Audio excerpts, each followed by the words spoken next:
as a bit of a stunt, a bit of a prank to crack an egg on somebody. Now there are very genuine concerns over the safeties of politicians, and I think actually it's right to highlight the descent, if you like, of the standards in public life that members of the public feel is acceptable to visit towards their elected politicians. It's well said. I should make perfectly clear that at this stage we do not know what the motivation for this attack or this murder was. The elephant in the room and the question that is on so many people's minds is whether or not this was politically motivated. The answer is at the moment we do not know. We do know that there is a heightened sense of fear amongst some members of Reform and potentially and justifiably so, but we don't know. At the same time, Hillary, I'll go to you here. As we speak generally about a rise in political violence, I would suggest, over the last 2 years, and you've seen that through assassination attempts made against the President of the United States, the death of Charlie Kirk, amidst several other events. How do you reflect on Benedict's comments, and particularly amongst a very small but very worrying fringe of society that says that political violence is in some respects justified because of the emotional or moral dimension that they place on politics and the observance of politics? Well, I do think there's some validity to that, but I would say also, don't forget, this isn't actually anything new. Remember, there was the bombing attempt on Margaret Thatcher at the Conservative Party meeting. Obviously, if you go back to the 60s in the United States with, John F. Kennedy obviously being assassinated, Robert F. Kennedy and Martin Luther King. So this isn't something that's actually brand new. And I do think if we're looking at both sides of the pond, Will, obviously there's right now, President Trump is under assassination threats from Iran. They have made outright threats, and at the funeral of Khomeini, we saw all of those chanting and all of the signs saying death to Trump, and there were posters with the red lines, obviously as him as a target, and Khomeini's son has actually basically pledged that he's going to take revenge. President Trump has actually issued a statement saying that should he be assassinated, or if the worst comes to worst, he's actually given orders for there to be mass bombings around. So now tying this back to this ghastly situation with Ann Widdecombe, I think, so it isn't anything new, and it does prove something. Whereas in America, everyone's saying, oh, it's gun violence, gun violence. This proves if somebody has the intention to kill someone, they can. We don't know. I don't know that the police have released, I heard that it was rather horrific, but I don't know that the actual details, what weapon was used or what means, but really, we don't know that at this stage. If someone wants to kill someone, that's right. I haven't read about that or heard about that on GBNews, but so we don't know, but it just proves, Will, if someone wants to kill someone, they're going to go ahead and do it. We know about the knife crimes in the US. So I would say the answer to all this is it's no different than it's always been, but it's maybe getting intensified because of the polarization and, yes, the intensity of modern politics. But I think that all politicians face this. They always have and they always will. So to reiterate, Devon and Cornwall Police will hold a press conference in Exeter later this morning following this arrest. The statement that they released recently was that we can confirm that a 28-year-old man was arrested at an address in South Yorkshire this evening on suspicion of the murder of Ann Widdecombe. The suspect, a white British national, is now in police custody. Miss Widdecombe's family have been informed of this development. We were supported by Counter-Terrorism Policing North East and South Yorkshire Police, who carried out the arrest on behalf of Devon and Cornwall Police. At this time, there is still no information to suggest that this is a terrorism-related incident, and as a force, we retain primacy of the investigation. This is a live and active investigation, and no further information, I should say, will be issued tonight. We will look to provide further updates tomorrow. Matthew, you'll note there that the Devon and Cornwall Police clarified that this was a white British national. Do you think it is appropriate and proper that they release the ethnicity of the suspect, or the man, I should say, who has been arrested at this stage? This is a new development, isn't it, in the aftermath of the horrific murders in Southport a couple of years ago, and it is with one thing in mind, really, and that is to dampen down the menace and often the malice of social media speculation. I feel very uncomfortable with it, but I understand it in those terms. At the same time, my suggestion, and there is no way of knowing this, but my suggestion would be, if it was not a white man, if it was a man of a different ethnicity, the ethnicity would not be specified. And again, that is just my presumption. Well, that's not what's happened in recent times with other horrific events. So I think the police are now being consistent, and that's absolutely the right way forward. Well, to that point, I think you are right in saying that consistency is the key principle here. If they are to clarify that it is a white person at a particular time, but then to make it vague at another time, there is every chance that people will just assume that it is a non-white citizen, which would also lead to problems. So I think, Matthew, you are right that consistency is the way that this is the most important principle here. To reiterate, there is a man who has been arrested in connection with the death of Anne Widdecombe. Mally, I'll go back to you. Without wanting to speculate specifically on this case, but keeping in mind that one of several possibilities is that this could be politically motivated, one of several possibilities, how do you reflect on the rise of political violence in the United States and perhaps across the Anglosphere? Well, it's terrible. And, you know, Hillary and I joked because we had been on this show for two different incidences with gun violence that maybe we shouldn't be paired together because it seems to be a bad night. But the reality is that unfortunately, the rise of political violence is a very real threat in the United States. I think it's made even deadlier by the fact that we have incredibly easy access to guns. But Hillary is right in the sense that in the United States, at least, we've seen political violence ebb and flow. We've had periods that have been incredibly tumultuous, like with MLK's assassination and the Kennedy assassination. And then we've had periods where we've had much more political calm, and we haven't had this violence spike up. It would take a historian or someone who's looking at this much more in depth than I have to say what leads to the more calm times and what leads to the spike in violence we're seeing now. But I think it's a reminder to all of us that, you know, when we're on these shows, when we're discussing politics, that A, we need to remember that these are serious and important issues and to be responsible with what we're saying. And then B, I think for the people who watch us speak and for the people who participate in politics, to remember that someone who is giving a political opinion, whether they're a politician or a commentator, they're real people, and don't lose your mind at them. Don't get overly emotional about it, because, you know, we all live in this society and we need to be able to have debate and discussion on these important issues without resorting to violence or the threats of violence. I'd just like to jump in here because since we have widened this conversation, unrelated now to the horrific killing of Anne Widdecombe, but since we've widened this to a question of political violence, and there has been political violence in this country and in America, of course, in relatively recent times and very recent times. As someone on the left of politics, depending on where you are, on the right you'll see me as moderately left, centre left. Some people, if they're really far right, will see me as far left, whatever.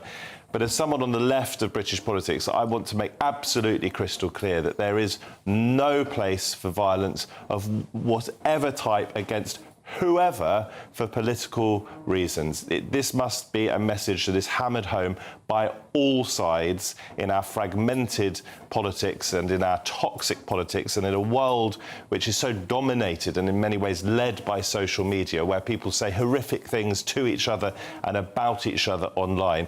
This needs to be emphasised again and again. And I think there is a feeling, because it's been mentioned already once on this show, amongst some on the right, that there are some on the left who think that political violence is justified against people who they might think have intolerable views. I'm on the left and I'm saying it is never justified against anyone, whatever their politics. Well, they are, of course, words that no sensible person could disagree with. Thank you, Matthew. Benedict, I'll go back to you because, again, and I reiterate, and I'm at pains to reiterate, we do not know the motives of the murderer, whoever that may be. At this stage, we have someone who has been arrested. We don't have any charges laid as of yet. But there has been a couple of responses from Reform which are potentially instructive of their attitude towards this crime and the political climate more generally.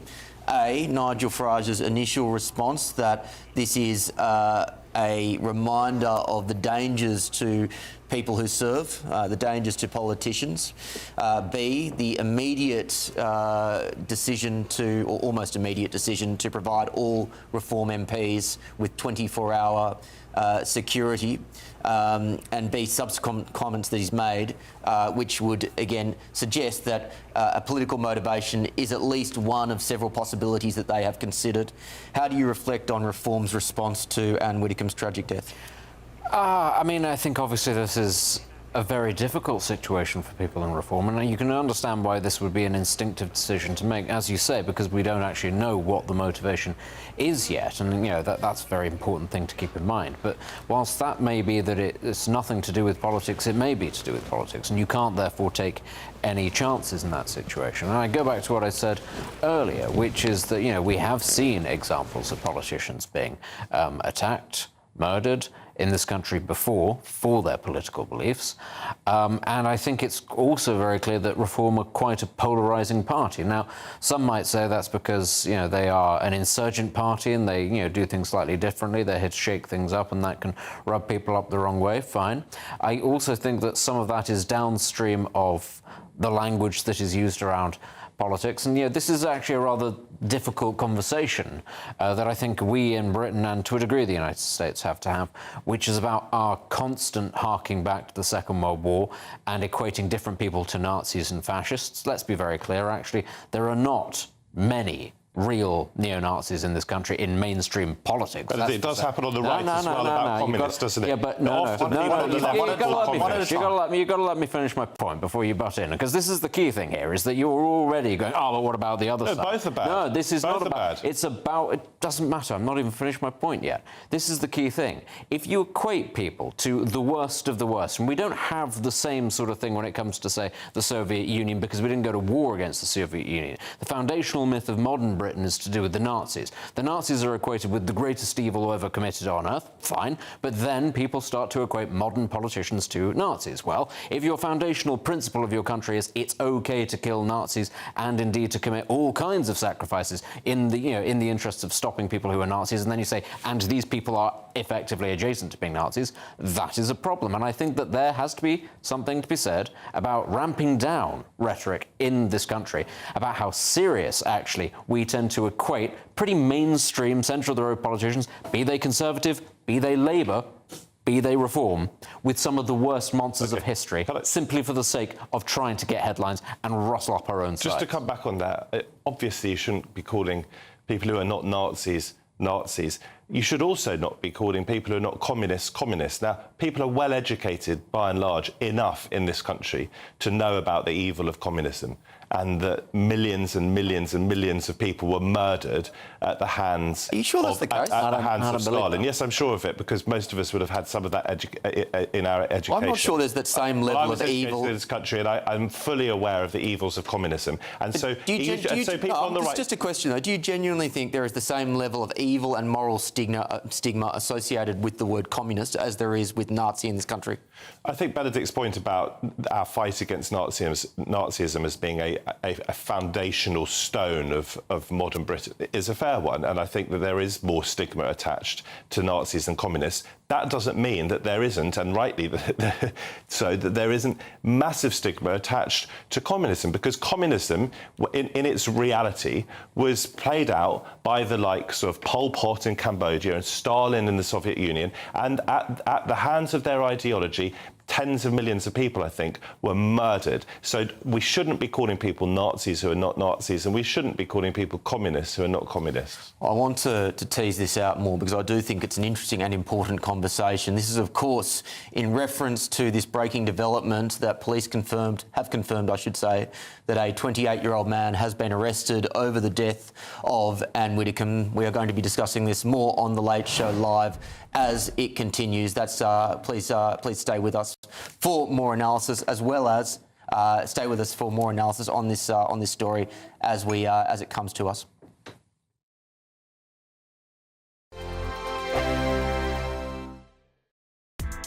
Join me, Nana Akweer, for an informative, interactive news programme with a difference. It's fun. No, you didn't say that, Dave. I'm so surprised. I think there's an element of truth to that. Join me from 3 p.m. every weekend, only on GB News, Britain's news channel. Hi, I'm Michelle Dewberry, and my show is your opportunity to cut through all the noise and dive in headfirst to some robust debates. Ideas clash. Situation, No, isn't it? Because the failure is... You're deliberately avoiding my point. Nothing's held back. And if you think this is the end of it, wait for more. And we do not shy away from the difficult stuff. Sometimes I want to shake people and say, if only you understood. So join me on Jubes & Co. weeknights at 6 p.m, only on GB News, Britain's news channel.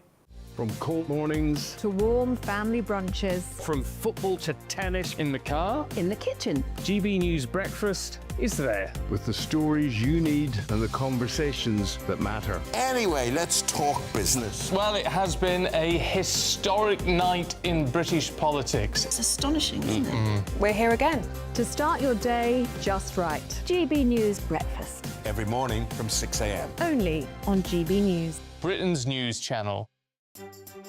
Some people enjoy lazy Sunday mornings, but not me. What's the truth of the matter? So that's a very live question. Would you support him if he waters down these plans? Before the spin sets in, I'll be getting to the truth. This is personal. No soft questions, no easy answers. It's one thing if the state has rules in this country. It's another thing whether the police and others actually police them. Setting the agenda and holding those in power to account. You can't really blame her if the system is set up this way. You will not want to miss it, trust me. The Camilla Tominey Show, Sundays from 9:30, only on GB News. From the school run to the home run, watch a new show for all of Britain. He can say whatever he wants. A straight-talking show where all voices are heard.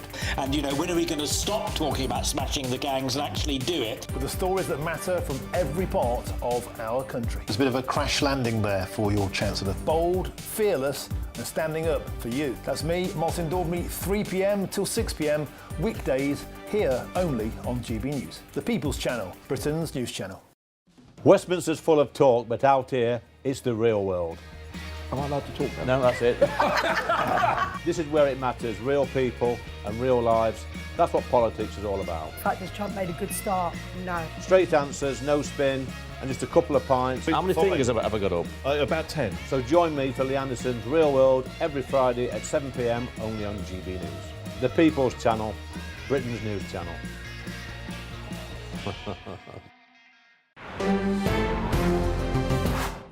Welcome back to The Late Show Live. I'm Will Kingston. Going to the breaking news of the last hour. Police have confirmed that a 28-year-old man was arrested at an address in the South Yorkshire area this evening on the suspicion of the murder of Anne Widdecombe.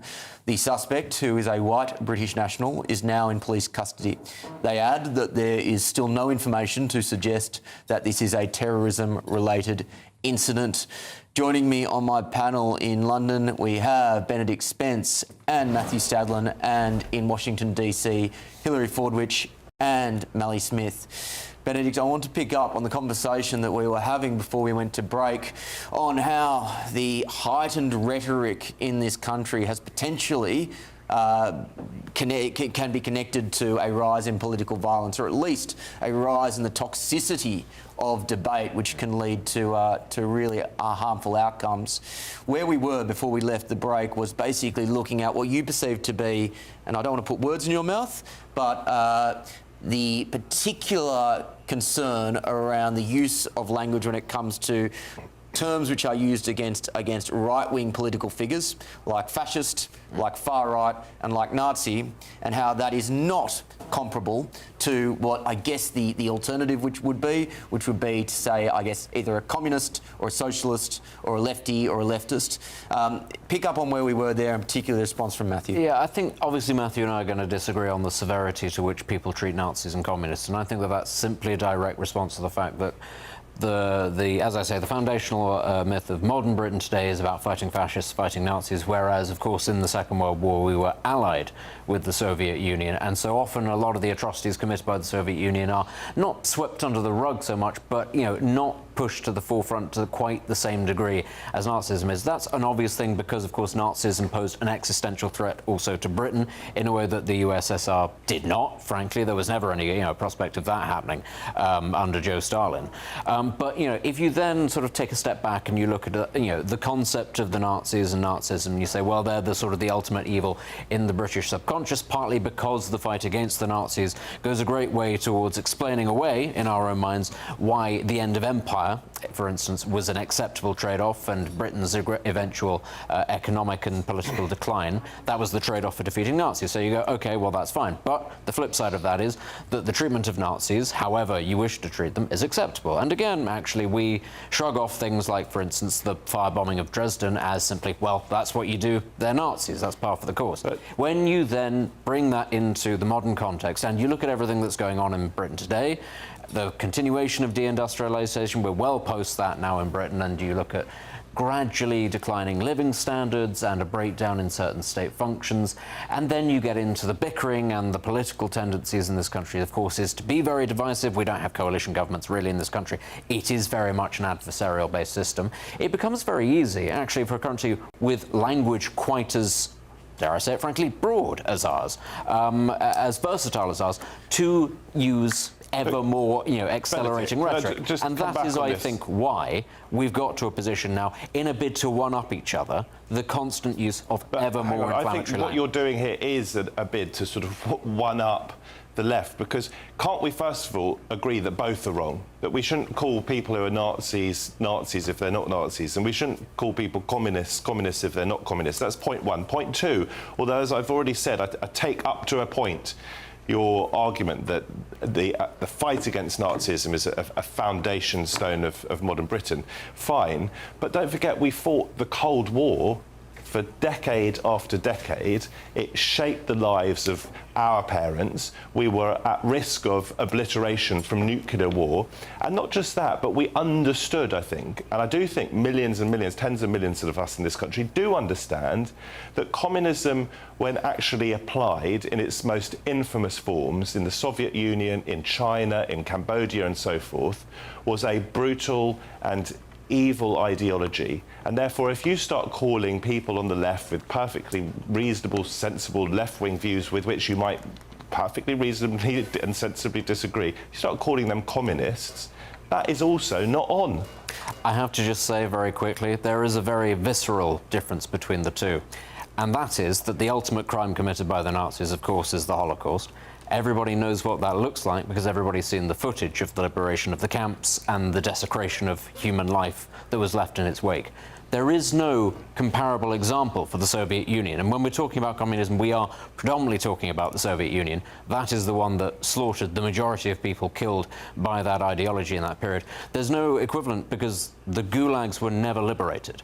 Western troops did not go into Russia and find the people there. The entire state apparatus of a successful superpower was able to sweep all of that under the rug. And we can't really compare things like what happened in, say, Cambodia, because, again, British soldiers were not involved in the liberation of places like Cambodia. So whilst I take your point that a lot of people do understand that these were bad regimes, there isn't that same weight of evidence that weighs on the mind of British people because they literally never saw the aftermath. Matthew, I just want to pause this there because I don't want to row too far away from the port of the established information that we currently have in this particular ongoing investigation. And I want to reiterate that at the moment we do not know the motive of the killer of Anne Widdecombe. We know that a 28-year-old white British national has been arrested in suspicion with her murder, but at the moment no charges have been laid. Hilary, I'll go with you. Again, without speculating on the motive behind this attack, do you think that this will force a rethink across political parties in the United Kingdom around how we protect MPs and former MPs and whether or not current security protections are adequate? Well, I would absolutely think so. And of course, Nigel Farage has spoken to this. And of course, right now, in obviously contention is the money that he took, which he says that he used obviously for security. And one would not actually really want to dispute that, because obviously he's been threatened. His home has been threatened. The home of his daughter has been threatened. So I think it's a very real threat across all of the UK. And yes, I think it's opening the eyes of politicians on both sides of the aisle. I should clarify. I don't think there is an implication that the house of his daughter has been threatened, but there is a suggestion that a Sky News reporter engaged with his daughter at the house and came up to her in a way which could be seen. His daughter was another adult. Engaged with an adult in a way which could be considered harassing. Yeah, I would say threatened in terms of making it very public and photographing it and going there. I mean, I think to her, put it this way, if that was somebody coming and doing that to my home, I would feel threatened, because I think it was obviously, it was totally and utterly uncouth. But yes, you're right, it wasn't actually a physical threat. I should add that Sky News would say that it was basic journalistic practice and they acted appropriately. Yes, I would say what I do think is an absolute definite. I do think in the current era of modern media, where sound bites are everything, getting airtime is everything, I think that the escalation in terms of rhetoric has been, in certain instances, both sides of the pond, both sides of the aisle, and I think it's something hopefully everyone would temper it down. And last but not least, I think you're seeing with what's happened with poor Anne Widdecombe is that it could be anyone, anywhere. I mean, obviously, most Americans aren't as familiar with the geography of England, knowing that, Dartmoor and Exmoor and the place that she was overlooking the English Channel was considered probably one of the safer places, a little village somewhere remote. It's not like we were talking a major city, and we're not even talking things like all the migrants.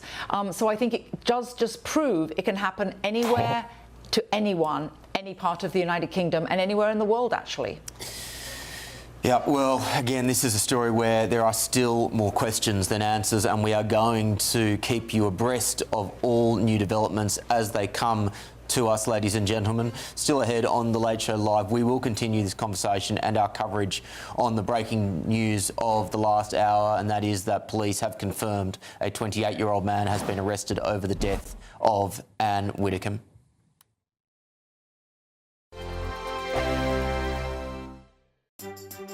Some people enjoy lazy Sunday mornings, but not me. What's the truth of the matter? So that's a very live question. Would you support him if he waters down these plans? Before the spin sets in, I'll be getting to the truth. This is personal. No soft questions, no easy answers. It's one thing if the state has rules in this country. It's another thing whether the police and others actually police them. Setting the agenda and holding those in power to account. You can't really blame her if the system is set up this way. You will not want to miss it, trust me.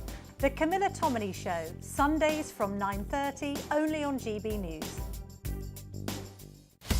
Breaking news, live updates, stories that matter. From the heart of the GB newsroom to every corner of Britain, with our team of dedicated journalists across the UK. GB News bulletins are there to deliver the latest news that matters to you. Bulletins on GB News, the People's Channel, Britain's news channel. Hi, I'm Michelle Dewberry, and my show is your opportunity to cut through all the noise and dive in headfirst to some robust debates. Ideas clash. Situation, isn't it? No, because the failure is you're deliberately avoiding my point. Nothing's held back, And if you think this is the end of it, wait for more. and we do not shy away from the difficult stuff. Sometimes I want to shake people and say, if only you understood. So join me on Jubes & Co. weeknights at 6 p.m, only on GB News, Britain's news channel. Westminster's full of talk, but out here, it's the real world. Am I allowed to talk now? No, that's it. This is where it matters, real people and real lives. That's what politics is all about. In fact, this Trump made a good start. No. Straight answers, no spin, and just a couple of pints. How many fingers have I got up? About 10. So join me for Lee Anderson's Real World every Friday at 7 p.m, only on GB News. The People's Channel, Britain's news channel.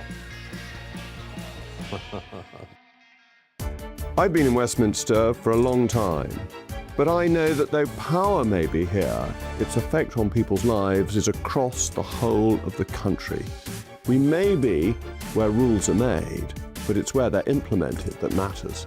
Join me, Jacob Rees-Mogg, for forthright and frank discussion on where Britain has come from, where it's going, and where it will end up. That's State of the Nation, Monday to Thursday, 8 to 9 o'clock.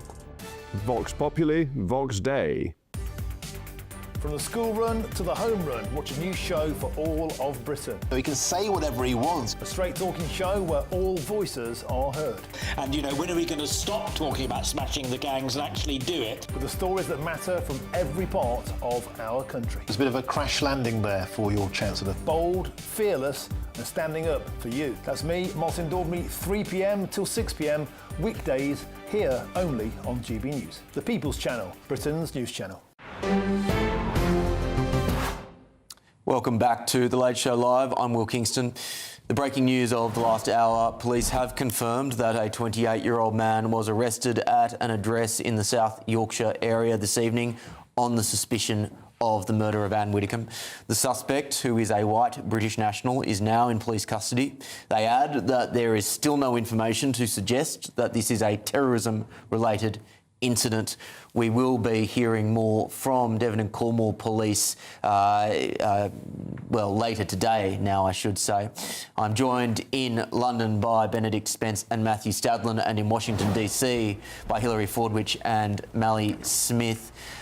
Benedict, I'll go to you. We have discussed the updates in this investigation. We've discussed the sad possibility that this may be politically motivated, although we cannot say that for certain at this stage.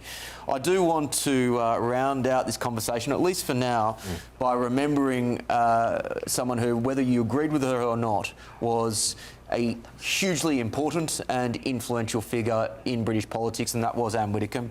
How will you reflect on her life and career? I mean, all of those things that you just said were true, but if nothing else, I think that those of us who come on to stations such as GB News and others and enjoy robust debate and forthright views will look back on her as being somebody who embodied that ability to have those forthright conversations, whilst, as Matthew said, still maintain cordiality, friendliness, kindness in the aftermath. Far too often, having just had that conversation that we did about the descent of political discussions in this country, far too often people do allow nastiness to get ahead of them, and they tolerate far too many, bad moments, frankly, where people sort of allow things to descend, they allow things to escalate, they call people things, they imply things about their opponents, and that does again lead to a degree of dehumanization. Actually, though, the thing about Anne Widdecombe was she was a very, very warm, humble, human person, and I think there isn't a person who actually came across her who would say anything to disagree with the fact that she was fundamentally kind, but also stoic and forthright in her views. She never wavered from them, and I think actually that deserves a great deal of respect. She was respectful when she put them forward. She did it clearly and concisely, but she was always a good person at the very end of everything. There are probably one or two people who I'm not delighted to bump into in a green room, but I debate dozens and dozens of people, so this percentage of those I'm not keen to hang out with is very, very small. Anne Widdecombe was someone who you'd really enjoy spending time with in a green room. I was debating her on TV, I was about to debate her again, but I was also on stage with her twice in front of live audiences. I interviewed her for my old BBC 5 Minutes With series. And she had a real clarity of thought, but she had a wonderful sense of humour.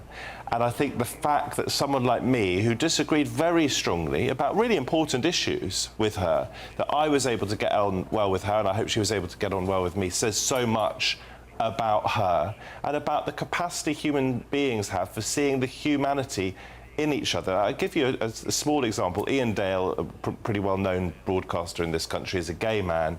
He counted Anne Widdecombe as a personal friend, despite the fact that she had some pretty challenging views, I think, over the years on homosexuality, perhaps informed by her faith.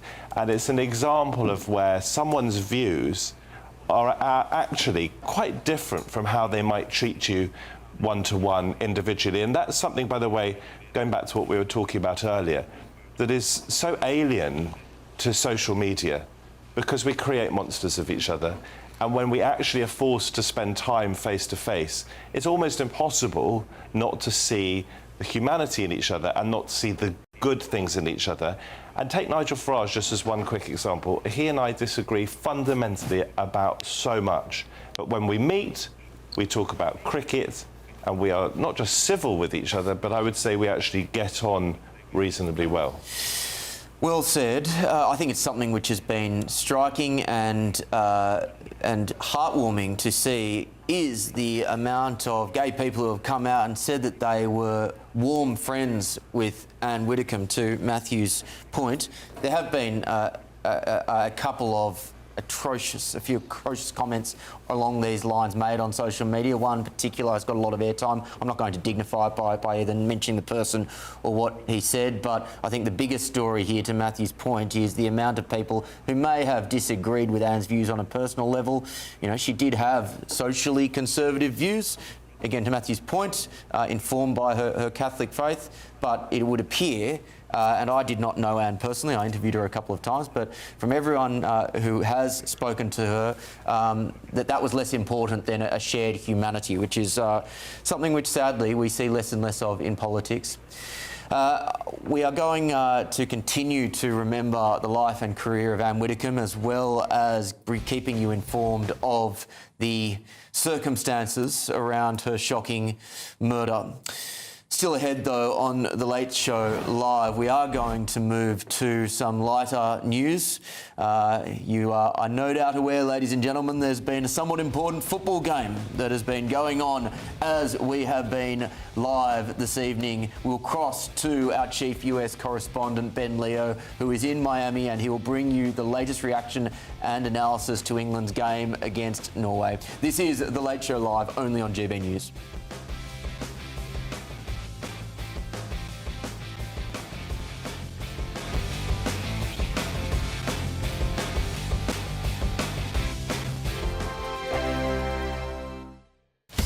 Breaking news, live updates, stories that matter. From the heart of the GB newsroom to every corner of Britain, with our team of dedicated journalists across the UK. GB News bulletins are there to deliver the latest news that matters to you. Bulletins on GB News, the People's Channel, Britain's news channel.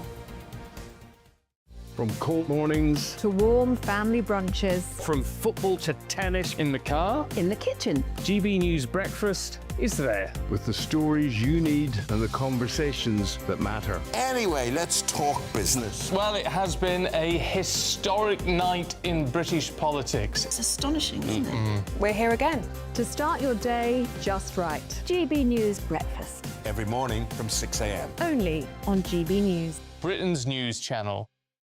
Westminster's full of talk, but out here, it's the real world. Am I allowed to talk now? No, that's it. This is where it matters, real people and real lives. That's what politics is all about. The fact is Trump made a good start, no. Straight answers, no spin, and just a couple of pints. How many fingers have I got up? About 10. So join me for Lee Anderson's Real World every Friday at 7 p.m, only on GB News. The People's Channel, Britain's news channel. At GB News, we love to hear from you, our loyal community. So drop us a line at gbnews.com/yoursay. There you can talk to each other and also to the presenters live on air. gbnews.com/yoursay, because GB News is your channel, Britain's news channel. Join me, Nana Akweer, for an informative, interactive news programme with a difference. It's fun. No, you didn't say that, Dave. I'm so surprised. I think there's an element of truth to that. Join me from 3 p.m. every weekend, only on GB News, Britain's news channel. You want to know what's really going on in the corridors of power? Labour don't know what to do with you half the time, and that makes you quite lethal in the chamber. Get behind the headlines with Chopper's political podcast. Join me, Christopher Hope, as I sit down with the great and the good of British politics. We'll see where this ruling takes us. These are the stories shaping our nation. Chopper's political podcast, available now on all platforms. Listen in and stay ahead.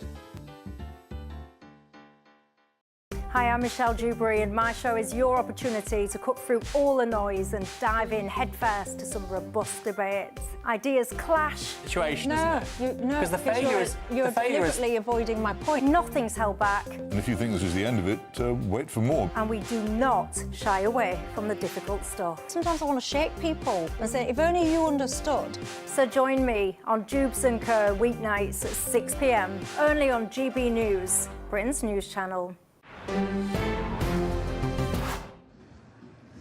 Hello, good morning. I'm Ben Leo, live here in Miami, Florida, where the full-time whistle has just blown. England marching their way through to the semi-finals of this World Cup. They've just beaten Norway 2-1 in extra time, just half an hour in. Let me run you through the game.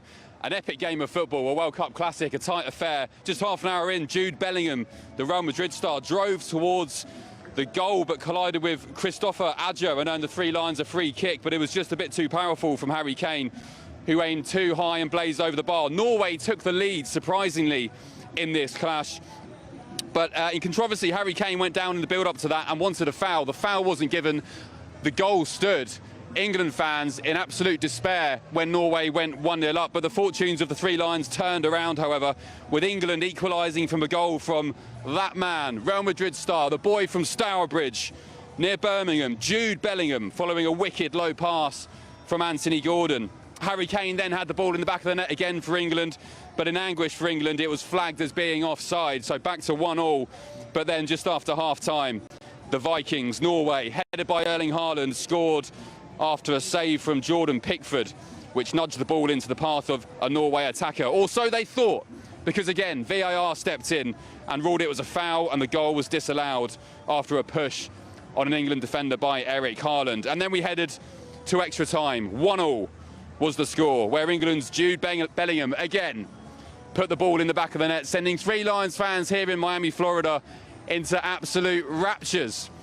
And I have to say now, as darkness falls here on Ocean Drive, South Beach in Florida, the main strip here in Miami, there are going to be parties, there's going to be booze, celebrations, singing, and a huge sigh of relief well into the night. That was one of the tightest World Cup games England have had so far.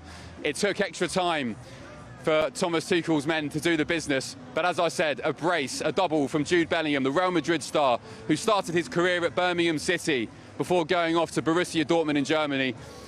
He was the man who stepped up to the plate. 2 goals, England 2, Norway 1, and we now head to the semi-finals of this World Cup. We are so close to ending 60 years of hurt. How was the game? It was awesome, you know what I mean? We love England. We're doing this for England, only England. We're on Miami Beach, Ocean Drive. We're doing this shit, man. Have a good one. You American, cheers, buddy. Apologies for language there. We now head very, very close to the semi-finals. So close to ending 60 years of World Cup hurt. We play either the winner of Argentina and Switzerland, who will kick off imminently in Atlanta City. England now heading to Atlanta City. The 3 Lions fans will be celebrating en masse tonight. I'm sure if you come to me in 10 minutes' time, I can have many, many fans with you. Guys, you want to come in? Yeah. Here we go. Where are you guys from? England. I'm from you Liverpool. English? Where are you from? Liverpool? Liverpool! Hey, Scouts, yeah, both from Liverpool. Yes. How was no, it's not your mother, No, is it? it's my mum. Your sisters? No, that's my mum. How was the game? Great. It was amazing. Jude Bellingham. What a lad, what a star. It was amazing. Yeah. It was close though, extra time. Super close, but Jude Bellingham. And what's Miami been like for you? Amazing. My daughter's coming out to live out here, so I've just come over with her, and it was great that the World Cup was on at the same time. So What was it like when that winner went in from Jude? it was amazing. The whole place, we were in the Clevelander just up there, and it was like, wow! We were in there the first half, it was a crazy atmosphere. So proud of the country, and we think we can go all the way. Yeah, come on! And isn't it a real unifying force for the nation? Forget what's going on back home, whatever the politics, all that kind of rubbish. It's amazing to see, especially like in the heat and things like that. It's great to see, isn't it? Well, we pulled together as a team, and we think we can go all the way to the final and win it. I think we can do it, especially after that win in the Azteca in Mexico City. yes, Are you guys going to Atlanta now for the semi-finals on Wednesday? We might do, yeah. I think we might stay in Miami though, I'm not too sure. Bit nicer here than Atlanta, isn't it? Definitely warmer, but yeah. And sweatier. Ladies, thank you so much. Appreciate it. Get in. Get in. It's coming home. Thank you so much. Appreciate it. Go and give us a cuddle. Give us a winning cuddle. Thank you so much. Will, England, as I said, they're hugging the cameraman Ben now as well. Happy spirits here in Miami. We're heading to Atlanta now on Wednesday, Will. But as I said, for tonight at least, let's enjoy that win. That tetchy, close, atmospheric win. Who, you know, before Jude Bellingham stuck that second goal in, nobody knew what would happen. Norway had plenty of chances. Norway, to their credit, as I've been saying all week, they're no mugs. Lots of them Premier League players, and they're, you know, they put up a hell of a fight. Maybe one of our toughest games yet. I believe we have former England star Clive Allen down the line. Clive, good morning to you from Miami Beach in Florida. How are you feeling after that epic win? We're through to the semi-finals, Clive. Absolutely sensational result. Really was tested again.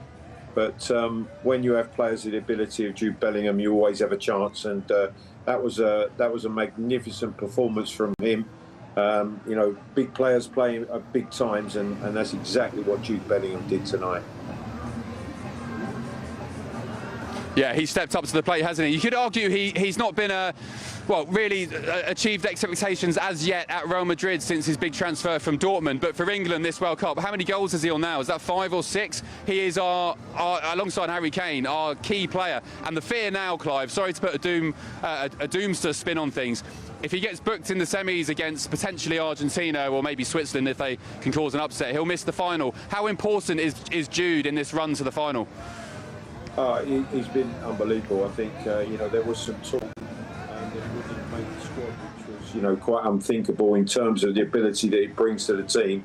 You know, he's level on Harry Kane now, goal scoring. The two of them have contributed massively, and you wouldn't want to be without them if you're going to a World Cup final. So he certainly has to be careful in the semi-final, whether it be Argentina or Switzerland. We'll wait to see that, but. What a performance from him. You know, I think he's had injury problems at Real Madrid this season. He hasn't had a long run of games, but he's certainly come back to his best at the right time for his country. Just tell me, Clive, as well, I've been out here in America following England city to city. How's the World Cup being received back home in Blighty in England? How's it been, the atmosphere? Have the pubs been packed out? And also, who would you rather in the semis, Switzerland or Argentina? I think I know the answer to that one. Well, yeah, that's something to, you know, that we await as that game will unfold in the next few hours. But, you know, I think that the whole of England tonight come to a standstill. You know, everybody's behind the team. I think the players will appreciate that. They'll understand that. I'm sure that there's relatives, friends that are telling them, you know, they're right behind them right the way through this run to the semi-final. So the whole country will come to a standstill on Wednesday. I think it probably will be Argentina, but I think it's not the Argentina that we know. Obviously, a fantastic player in Messi, but if we can keep him quiet, I think we have more than enough players to take us to the World Cup final. Yeah, how do you think we dealt with Haaland today? He was, I mean, talking of keeping superstar players quiet, how do you think we dealt with Erling Haaland? I think it was brilliantly dealt with in respect of just denying him the supply that he needed. And you know, when you starve him of that, he very limited, just one header on target. And I think not only the two central defenders who have played a fantastic game, but the rest of the team from stopping him getting those opportunities. You deny him those chances, he can't score the goals. Yeah. Clive, thank you so much. Great speaking to you. Up the England, we're bringing it home, and I've just been joined by some fans here. We've got 20 seconds. How are you feeling, ladies? Over the moon, it was amazing. What a game. Tetchy. Absolutely. Tell me how you're celebrating tonight. You've got 5 seconds. So that, how we celebrate? We've been drinking, we're having food, partying. You're going to carry on drinking? Yeah, all night. You're going to carry on drinking. Is it coming home? Of course it is. Absolutely coming home. Get in. Come on, England. Yeah! See you after the break. From cold mornings to warm family brunches, from football to tennis, in the car, in the kitchen. GB News Breakfast is there. with the stories you need and the conversations that matter. Anyway, let's talk business. Well, it has been a historic night in British politics. It's astonishing, isn't it? We're here again to start your day just right. GB News Breakfast. Every morning from 6 a.m. Only on GB News. Britain's news channel. Join me, Nana Akweer, for an informative, interactive news programme with a difference. It's fun. No, he didn't say that, Dave. I'm so surprised. I think there's an element of truth to that. Join me from 3 p.m. every weekend, only on GB News, Britain's news channel. At GB News, we love to hear from you, our loyal community. So drop us a line at gbnews.com/yoursay. There you can talk to each other and also to the presenters live on air. gbnews.com/yoursay, because GB News is your channel, Britain's news channel. Some people enjoy lazy Sunday mornings, but not me. What's the truth of the matter? So that's a very live question. Would you support him if he waters down these plans? Before the spin sets in, I'll be getting to the truth. This is personal. No soft questions, no easy answers. It's one thing if the state has rules in this country. It's another thing whether the police and others actually police them. Setting the agenda and holding those in power to account. You can't really blame her if the system is set up this way. You will not want to miss it, trust me. The Camilla Tominey Show, Sundays from 9:30, only on GB News. From the school run to the home run, watch a new show for all of Britain. So he can say whatever he wants. A straight talking show where all voices are heard. And, you know, when are we going to stop talking about smashing the gangs and actually do it? With the stories that matter from every part of our country. There's a bit of a crash landing there for your Chancellor. Bold, fearless and standing up for you. That's me, Martin Daubney, 3 p.m. till 6 p.m, weekdays, here only on GB News. The People's Channel, Britain's news channel. Westminster's full of talk, but out here, it's the real world. Am I allowed to talk now? No, that's it. This is where it matters, real people and real lives. That's what politics is all about. In fact, has Trump made a good start? No. Straight answers, no spin, and just a couple of pints. How many fingers have I got up? About 10. So join me for Lee Anderson's Real World every Friday at 7 p.m, only on GB News. The People's Channel, Britain's news channel.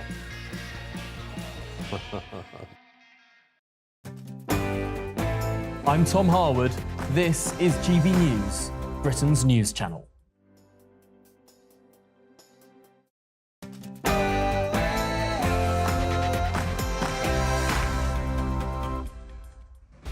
Yes, good morning, live from Miami, Florida. This is the Late Show Live with a special World Cup edition where England have just booked their place to Atlanta on Wednesday, the semi-finals. Who will we be playing? Rather Argentina or Switzerland, who go head-to-head imminently? Will it be a rematch of the all-time World Cup classic against Argentina, forever remembered for the hand of God in the Azteca, or maybe a European showdown with Switzerland? I'm Ben Leo and this is the Late Show Live.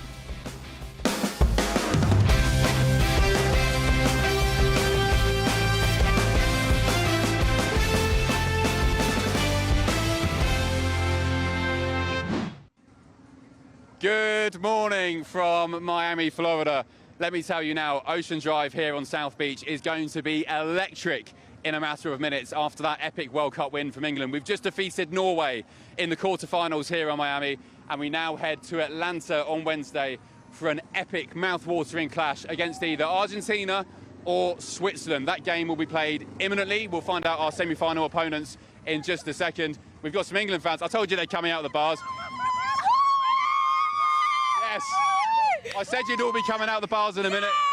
How was that? We did it. We know we would. Come on. Are you off to Atlanta in the semi-finals? No, no, we're going home. Where are you from in the UK? Essex. You're from Essex, yes. Big up to the Essex crew. Yeah, how was that game? Were you confident the whole way? Because it's pretty tetchy, extra time. Yeah, no, we were confident. We knew we were going to win it. You knew? Yeah, we knew. Our boyfriends were at the stadium. Oh, they got tickets and left you here? Yeah. No. They paid our bar tab, it's fine. That's all right. You forgive them. Yeah. Is this your mum here? No. Oh, I don't know who this lady is. Oh, come in. You're an England fan. Come in. My boys are at the match. I've just watched it all by myself. No. So your boyfriend's ditched you. Your son ditched you. Ditched me. Come and drink with us. Go on then. Go and drink together. We've got an after party. It's all good. Where's the after party? Tell our viewers. Where's that? Somewhere along here. Downtown Miami. Downtown. Yeah, exactly. Very good. Well, look, you got a new friend now. You can go and fill your boots. Come with us. Spend their boyfriend's tab on you. Fill your boots. Thank you, girls. Take care. Right, let me run you through. Let me tell you, the next couple of hours here in Miami, we're going into breakfast here on GB News as well. The next couple of hours here will be electric. Let me run you through the game that we just saw live here in Miami. Just half an hour in, Jude Bellingham head, but it was earned. We earned a free kick actually, which was a bit too powerful from Harry Kane, skied over the bar by a couple of inches. We could have gone 1-0 up, but the worst happened when Norway took the lead. That's after a ball went wide and headed straight for the top corner. Top bins for Norway. They went 1-0 up. There was some controversy with that goal because Harry Kane was fouled in the build-up to it. Lots of England fans here on Ocean Drive thought it was a foul. I mean, to me, it looked like a clear and obvious foul, but the goal stood regardless. They put it, Norway putting themselves 1-0 ahead in this tie. The anticipation, the nerves were sparked off the back of that. That goal was a catalyst for a very tetchy game indeed. And it wasn't until our fortunes turned around when England equalised following a goal from who else? That man from Stourbridge, Birmingham, Jude Bellingham, who of course now plays for Real Madrid. That followed a wicked low pass from Newcastle's Anthony Gordon, who I have to say was absolutely electric in this game once again, as he was against Mexico in Mexico City.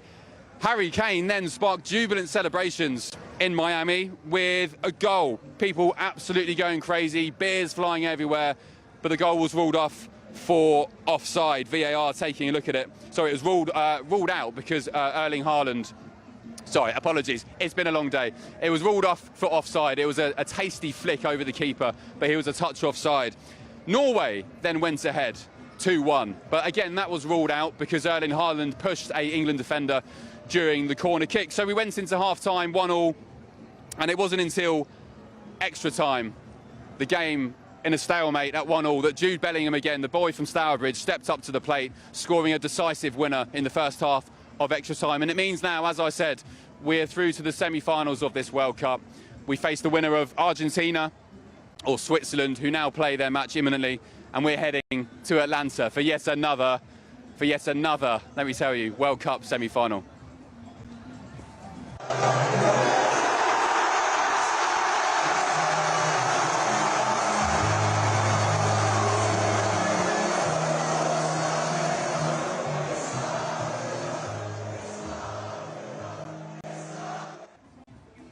Jubilant celebrations, and they will continue, let me tell you, guaranteed well into the night. We've got Chris Scudder down the line, friend of GB News, football veteran reporter. Chris, you've been to, is it 8 or 9 World Cups?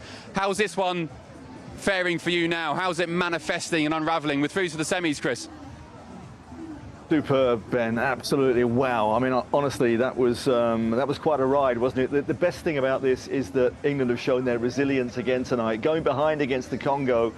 And they have done it tonight by coming from behind again. And what more can you say about Jude, really? I mean, you know, there's a question coming into this tournament, but he is a giant of English football. And at this rate, he's going to become the greatest player that his country has ever produced. 23 years old only a couple of weeks ago. And those goals were just, that first one was absolutely fantastic. And then, you know, he just has this knack of being in the right place at the right time. With that mentality, that monster mentality.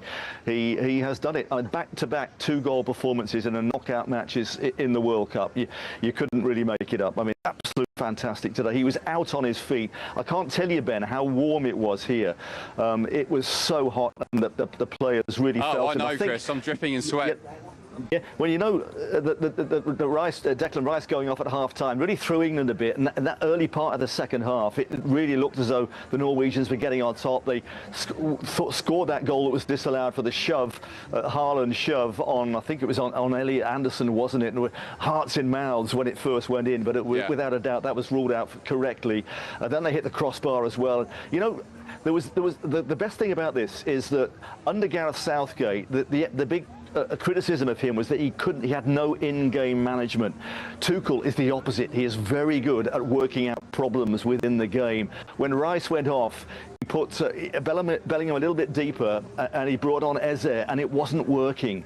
So he then had to think on his feet. And the weird thing, I mean, it felt like a hodgepodge, because Reece James, who didn't start right back, who's been injured, came on, and he was suddenly playing a defensive midfield role. It's not a familiar role to him.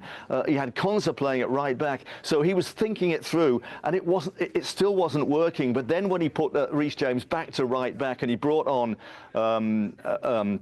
Morgan Rogers, and Bellingham was able to get forward again as well, that's when he made the difference. This is thinking on your feet. This is working out conundrums in-game management. It's what England have lacked, and this is the difference now. And you know, towards the end there, that Norway were just out on their feet, and they just ran out of ideas. And it was fantastic to see for the second game running, Dan Burn, who was criticised before this game, came on, and he looked a colossus at the back there, and there was no way they were going to score again. So, and I can tell you, I mean, it was a bit of a weird one tonight, Ben, because the media are behind glass here, so it felt like a library behind the glass. But you couldn't stop that magic coming through the screen. We had Wonderwall, we had Robbie Williams, Angels coming through, English voices, hearts bursting with pride, and it's been a great night. And you're damn right, you know, I mean, this is it. With semi-finals of the World Cup, if England had lost tonight, it would have been below par. But getting to the semi-finals now is definitely a par performance for England, and they've got an opportunity to go beyond that against either Argentina or Switzerland. We'll soon find out. But if Argentina do win, I think we're probably expecting them to do that, although they're not as great as they were, despite Messi. It could well be the top 4 teams in the world. Spain, France, Argentina and England are facing off in the semi-finals of the World Cup. FIFA will be absolutely loving that. And I can tell you here that people have got their jaws on the ground about Jude Bellingham tonight, because he is the man. And wow, as a Birmingham City fan myself, I am so proud. What a man. And what can he do against Messi? Wow. Can't wait. What a man. Yeah. Yeah, it's going to be amazing. I actually fancy my chances more against the RGs than I did today against Norway. I knew it would be quite tight. Chris, thank you so much. Maybe see you down on Ocean Drive in just a tick if you want to try and calm your nerves after that touchy affair. Chris Scudder there. Will Kingston, can you hear me? How are you feeling after that, Will? England through to the World Cup semi-finals. I think this is one of the defining moments in modern English, not just football history, English sporting history, and they are now well positioned too. And we just whisper it, ladies and gentlemen, we just whisper it, but just perhaps to bring it home. But with me now is GB News presenter, host of The Late Show Live, no less, Bev Turner in Washington, D.C. And she's over the moon. Bev, your reaction to England's famous victory? Amazing, Will. Honestly, I mean, how lucky are we to be here in America for the World Cup? Like, genuine thank you to GB News, to all the bosses for sending me and Ben out here this year. I know it's a coincidence, it's a World Cup. But I feel so blessed, honestly. I feel so lucky. We're here down at the Navy Yard here. I just watched it in a bar here. And there's a massive baseball stadium just near where I am. And as I got into the bar, the baseball was on the screens, and I thought, oh no, we're going to have to be fighting with the Americans. They're going to be more interested in the baseball. And as the baseball wound down and the game picked up, the crowd was just so engaged in the football. And then with every move, I was starting to work out, is this a bar of England fans or Norwegian fans? And pretty much it was 50-50 in the bar. So every time Norway did well, and when they got a goal, massive cheer went up. Every time England got a goal, massive cheer went up. It was like both sides were there. It was like the GB News studio equivalent of a football crowd. We had to have both sides. It was like we were being Ofcom regulated in there tonight. And it gave it such a great atmosphere. But obviously at the end, Norway were just drowning their tears, and we were celebrating. And they put on Wonderwall, and they put on Football's Coming Home, and it was just amazing. And honestly, Will, how great is sport?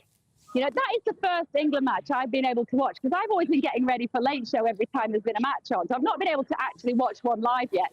Luckily, you and Ben are running the show tonight. I've got my daughters in town, and that made it even more special to watch it with them, because they've got really into sport, into football during this World Cup, and it was absolutely joyous, honestly. I haven't even had a drink yet. I've been drinking Coca-Cola all night, and it was honestly, it was so great. It was so great. And, you know, it made me think, I don't know how much time I've got here, Will, but I'm just going to whisker on for you. Sport used to be a massive part of my life. I got into television because I hosted the NBA on British television, the American basketball. Then I worked in Formula One. My brother was at the Olympics as a swimmer in the same year that my then husband was at the Olympics as a rower. Sport has been a massive part of my life. And kind of in recent years, that sort of drops away a little bit. You know, you get busy, you work, and you've got kids and da-da-da. And tonight was a reminder, actually, of what sport brings us and how important it is to watch the human being doing something remarkable, unaided by AI, unaided by a screen, just out there, like pushing themselves to the limit. For what? It's irrational sport. It doesn't bear scrutiny. If you try to work out the logic of trying to kick that ball in the back of the net, you can't intellectualize it. It makes no sense. But boy, is it moving and is it wonderful. And you know what? it's a reminder, we are English. We are England, and we've got to remember that. You know, we forget that we are amazing. It was a week ago that we were celebrating July the 4th here. Obviously, the defeat of the English. And actually, tonight, you go, no, hang on. We are amazing. We have the potential to be amazing. We have to remember how amazing our country is. And those boys were outstanding tonight. So it was just remarkable. I loved it in there. And then, obviously, next, if we get through to the final, that'll be on next Saturday night. Yeah, we get through to the final. Fingers crossed. That'll be next Saturday night. I'll be here in America as well. Ben will be there, hopefully, at the World Cup final, hopefully with England in it. And genuinely just feel so lucky and so blessed to be here enjoying this. And it's amazing atmosphere. And America has done this World Cup like no other country in the world could have done it. It was amazing in there tonight. The crowd's all here. The atmosphere is absolutely amazing. We're by the water here down in DC. There's lots of boats going along, people having little parties on their boats, loads of Brits. The bar I was actually in is the official home of the Manchester United fan club in DC. So I know that my dad at least will be proud of me for where I was enjoying that tonight. So it was really genuinely perfection. I'm so chuffed for England. I'm so chuffed for the boys. It was amazing. And can't wait for the next match. Well, Bev, you've well and truly earned a drink or two, and how appropriate as well, fearless on your T-shirt, because that is exactly what the lads have been tonight. They came from a 1-goal deficit to record a famous English victory. Bev, we'll be in touch soon. Enjoy the rest of what will be a famous night for England. We now have senior reporter for the Daily Mail, Nick Pisa. Nick, your reflections on a famous night in English football. Well, yet again, it was a roller coaster of emotions, really, wasn't it? Going down by a goal in that first half or midway. Again, also after the hydration break, and also, I should say, once again after the Norwegian fans did their famous rowing, hijinks, if you like, if you want to call it that. That's their trademark way to get their players going, and the goal came shortly after that. But then, you know, we got the equaliser through Bellingham, and then almost took the lead there in the dying embers of the first half. I think it was ruled out. And then, you know, I was speaking to fans next to me, so they were watching that game through closed fingers, and they were clutching their hearts, saying their prayers, crossing their fingers, rubbing their lucky mascots, because it really was, as someone said to me, you know, watching England sometimes isn't fun at all. It's just really, really stressful. The guy next to me was an expat. He's from Surrey, but he now lives in Orlando, and he was crying. He was in tears, and he was trying to explain to his kids, who were both born here in the United States, just how much it meant to him for England to get through to those semi-finals next week against, as we're waiting to find out later on this evening, against Argentina or Switzerland. But yeah, absolutely pulsating game for the nerves. Let's just say the game not as good as it was against Mexico when we spoke last week, really, was it? I mean, it was completely diametrically opposite. That performance against Mexico, fabulous. One of the best games since 1966, Peter was saying. Tonight, not so much. I wonder, I know Ben's touched upon it because he's out there. This was the first time that England actually played a game, should we say, in natural conditions, heat conditions, shall I say. You know, the previous two games in the group, they played under the rain, also games with air conditioning. Here, I don't know if you can see behind me, there's no roof, there's no air conditioning, and it's 8 o'clock, gone 8 o'clock at night here, and it is still so hot. I'm sweating buckets here. And another thing that is interesting from the stats books that I found is apparently in previous knockout games on July the 11th, which is today, England have been beaten. So they buried that hoodoo as well by winning today. Yes, Nick, I don't imagine the heat would be a natural advantage for England in most football games, but if there is one team where they perhaps have a natural advantage in the heat, it would be Norway. And this was just one of many pieces of adversity this team had to overcome. And I would reflect on perhaps past English teams and suggest that they've had superstars in the past, but those superstars sometimes haven't actually aggregated up to a truly great team. It feels like there is a grit in this team. Once again, they had to come back from 1-0 down. Yep. They've shown real determination and grit, perhaps in a way that some other English teams in the past haven't. Yeah. I mean, look, they did look tired today. Their performance wasn't on a par, as we said, with Mexico last weekend, but they did it, didn't they? You know, sometimes this happens in football. You need to ride your luck, and And they did, because I think you probably saw Norway hit the post a couple of times, didn't they?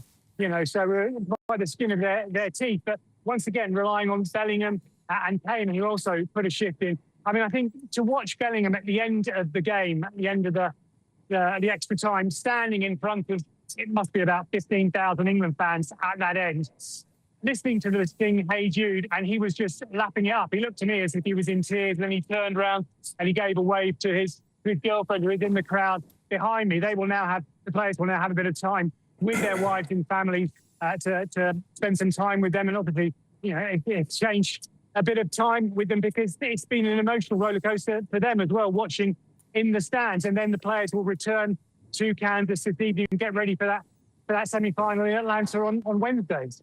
Well, Nick, it's been an emotional roller coaster for them. No doubt an emotional roller coaster for you. It may be your job, but you're also a passionate fan. This is a wonderful night for English football. Enjoy it, mate. Absolutely. Absolutely. Thank you. Well, in a personal message posted on social media, the Prince of Wales has said, "Well done, England. Top performance in a tough environment. This is a special team. Commiserations to a proud Norway team. On to the semi-final. Never in doubt." And then William signed off with W. Well, let's cross back to the man in Miami, chief US correspondent, host of The Late Show Live, Ben Leo. Ben, get us up to date with the latest. Hello, Will. I bumped into two of your fans here. What's your names? Patrick. Victoria. Patrick and Victoria, big fans of GB News, and you, Will Kingston. Guys, how was that? How are you feeling? Elated. Never been better. Yeah, it was a tough match, but so well played by. Where did you watch it? Just tell us how the atmosphere was. What was it like? Right up the road. It was great. Everyone's very polite. Even the English folks are very polite. So you're American, right? I'm an American. And you're English? Yes. How did you two meet? We met in a little town called Naples, Florida. Oh, lovely. Yeah, I love that. Alligator Alley. Yeah. And now she's dragging you along to England quarterfinals. She can drag me wherever she wants to drag me. Well, it was. But I say, that looks like the England 96 top, but it's not. Well, I'm trying to be retro, kind of. Oh, you look suave. Cool. You look very Miami cool. What's the plan tonight then? We're through to the semi-finals. Argentina or Switzerland? Who would you prefer, Argies or the Swiss? Oh, that's a tough one. I mean, we've been to both countries. We love both of them. Argentina's probably what I want to see us go up against and really kick their, you know what. A behind. Yes, yes. Yeah, that'll be tasty in Atlanta. Are you guys planning to go to Atlanta for that game? I've got to work, unfortunately, but you never know. New York or New Jersey on final. the other hand. Oh, getting ahead of ourselves. Oh, no. England all the way. It's coming home. To the top. It's coming home. To the top. Lovely. And what's the plan now? Where are you celebrating? 11? 11? Was that a bar? It's a pub, as you all would call it. It's a club. Pub. Very fun place that doesn't shut. I'll have to get my dancing shoes out of the closet, and I'll join you later on. Yes, never put closes. your rags on and come out Yeah, with us. I will. I'll join you later. Guys, thank you so much. Thank you for speaking to us, and thank you for supporting GB News as well. We love it. We love GB We watch News. you every night. Yep. Thank you. All righty. Appreciate it. Take Thanks, care. guys. Have a good night. Right, Will, let's see if we can find... made her life. We watch you. Are you GB News super fans? Oh, yeah. Yeah. Totally. She knew where I lived. Oh, she stalks you. Yeah. I think she's got a little... her boss might be like... she's dragging you off now. Thank you, Patrick. All right, Appreciate guys. it. Looking great. Right, let's try and find some more fans. All the fans have been... These are the bars here, just to give you some colour of Ocean Drive on South Beach in Miami. Just bar after bar. Some of them are Argentina bars. This one here, I was just... Oh, there's some England fans down here. The one I was just watching the game in is an Argentina bar. All the staff wearing Argentina tops. There's some England fans here. Got a bottle of beer in hand. Of course they have. Guys, how you feeling? Quick word. Happy? Oh, very happy. Yeah, very happy. Did you think that we were going to get through that? Yep. Yeah. You did? Always confident? After Mexico, that were it. We've got it. It's ours. You've got the belief after Mexico, haven't we? Yeah. We ground that out. Where were you watching the game? What was the atmosphere like? We went to Finnegan's Irish bar. Hey. What immense. We were good in it. Was it full of England fans? Oh, yeah. Pouring out onto the street and everything. So. They're still partying now. Yeah, I can hear them. we're going back there. And just describe, I know the players had to play that quarter-final match today in this heat, but I look like an absolute state, and there's people saying, Ben, you look ridiculous. But just describe how hot it is here in Miami today. It's unbelievably hot. So humid, so hot. Incredible. Well, go and jump in a pool, or even the sea. The Atlantic Ocean's there. That's a good way to celebrate. All right, guys. Thanks, guys. Appreciate it. Take care. Right, any more for any more? We've got some Argentina fans there. They're playing Switzerland in just a minute. I can't believe we could potentially have a semi-final clash against Argentina in Atlanta on Wednesday. I hope Argentina beats Switzerland in a minute, because that's a far tastier clash than England v Switzerland in Atlanta. Right, let's see if we can find any more people. A couple of England fans here who are just getting some dinner. Guys, what are you getting for your post-match dinner to celebrate? 2 Cuban sandwiches. I'm doing fajita. Pretty much that's it. Yeah. How was the game? Awesome. Stressful. Very stressful. Yeah. My goodness me. Honestly, no way. They pushed us to the max. We got lucky. We really did. Yeah. Do you fancy, say Argentina wins tonight, do you fancy our chances against them? I always said this Norway game would be harder than the Argies. I absolutely agree. I think Argentina or Switzerland, I think we'll suit them better for sure. Are we going to make the final? Yes. Yes. Yes. That's what I want to hear. I'm not sure about that, but... How long have you been in the United States? 23 years. Oh, you live here? Yeah, we live in Tampa. That's interesting. Why did you leave the UK? We're fed up of paying high taxes. Tell me about it. No, job. Yeah. And you're loving life out here? Do you miss the UK? Yeah, sometimes, yeah. Well, we go back every year, so... It's good to you're still wearing the 3 lions instead of the... I'll never give that up. Ever. All right. Enjoy. Have a drink on me. Well done. Thank you, guys. See you, bud. See you, buddy. Sorry, leaving you hanging there on live TV. Thank you. Right. How long have we got, guys, in the gallery? Let's see if we can find any more. A couple of England fans coming out here. It's mostly Argentina fans, I think. I'll tell you what we'll do. In a minute, after I come back to you, we'll head down to that Irish bar where all the England fans are. There's some Argentina fans. Should we speak to some Argies and see if they're feeling confident? Well, they probably won't understand me. Speak to these Argies here. Guys, hello. You speak English? Yeah. England are through to the semis. Maybe we see you. Yeah. Are you confident against Switzerland? Who knows what's going to happen? I think that Argentina is always in a good spot. I think that the goalkeeper of Argentina has had a sore finger. He fractured his finger. Oh, poor Petal. Yeah, but I think it's going to be a hot match if it goes through with Argentina and England, that's for sure. Yeah, that'll be tasty in Atlanta. Talk about the heat, that will be explosive, boiling over. It's going to be really hot. Thank you so much, appreciate it. Will, I think I'll probably throw back to you as we're just, we're sparse on England fans at the moment. But for now, as I said, England 2, Norway 1. Jude Bellingham, a brace, the boy from Stourbridge, through to the World Cup semi-finals. Thank you, Ben, and I think you are right. We've got revenge on the Vikings. How good would it be to inflict some further punishment on the Argies? With me now, sports broadcaster Aidan McGee. Aidan, a famous win in the history of English football. What made the difference today? Good evening, Will. Good to see you. Look, I've had a fantastic night, first of all. Thanks to everybody I shared it with. I'll go on to that in a moment. But yeah, look, I mean, it's always a white-knuckle ride with the England team, but it's not meant to be easy. That's what people don't get sometimes. There are no processional matches. Nobody lies over and dies for England. They have to get it done in very difficult circumstances. Tonight was no different. They went to extra time. They fell behind in the first half, but I didn't have any doubts. There was a little bit of a lull, wasn't there, just before half-time when everyone was feeling a bit flat. But once again, it was Jude Bellingham with an outstanding goal who got England back on terms to make it 1-1. And that was a crucial time there, Will, for England to score right before the bell for the half-time whistle. And then we went out in the second half. A little bit lucky, but I'd have to say, Erling Haaland, all the talk before the game, you can see him in the picture there, all the talk before the game. Erling Haaland, he's the danger man. He was nowhere tonight. In fact, I would argue just a few minutes into the second half, his foul on an England player was the determinant factor in the VAR intervention and the goal being disallowed. He cost his team tonight, and instead England went on, kept their nerve, and finally got that goal. They were a little bit lucky with Norland's error when England scored their winning goal. But other than that, I think it was fairly comfortable. There were a couple of close shaves, but you're going to get that over the course of 120 minutes plus added time. And I think it was well done to England tonight. There were going to be big battles ahead, but that was a huge one done tonight. And I'll just say tonight as well, I was in the Park Tavern pub. You probably got some videos there. There were some great interventions, not just from VAR. We had one of our bar staff had to put out a very minor fire in the gents' toilets. You can probably see pictures over there, using the fire extinguishers to try and get her out, get us out of trouble there. But it was okay. Everyone was fine. We thought for a moment that the entire place was going to be emptied out, but thankfully that wasn't the case. And we got some great shots of people singing as well. We got some brilliant stuff about towards the end. It was the England fans singing "Norway's rowing home," not Norway's going home. Norway's rowing home. Very funny there in the bar. And it was absolutely packed. We had a great night, and I'm on the breakfast show in just a few hours. Excellent. You can always trust the ingenuity of English football fans.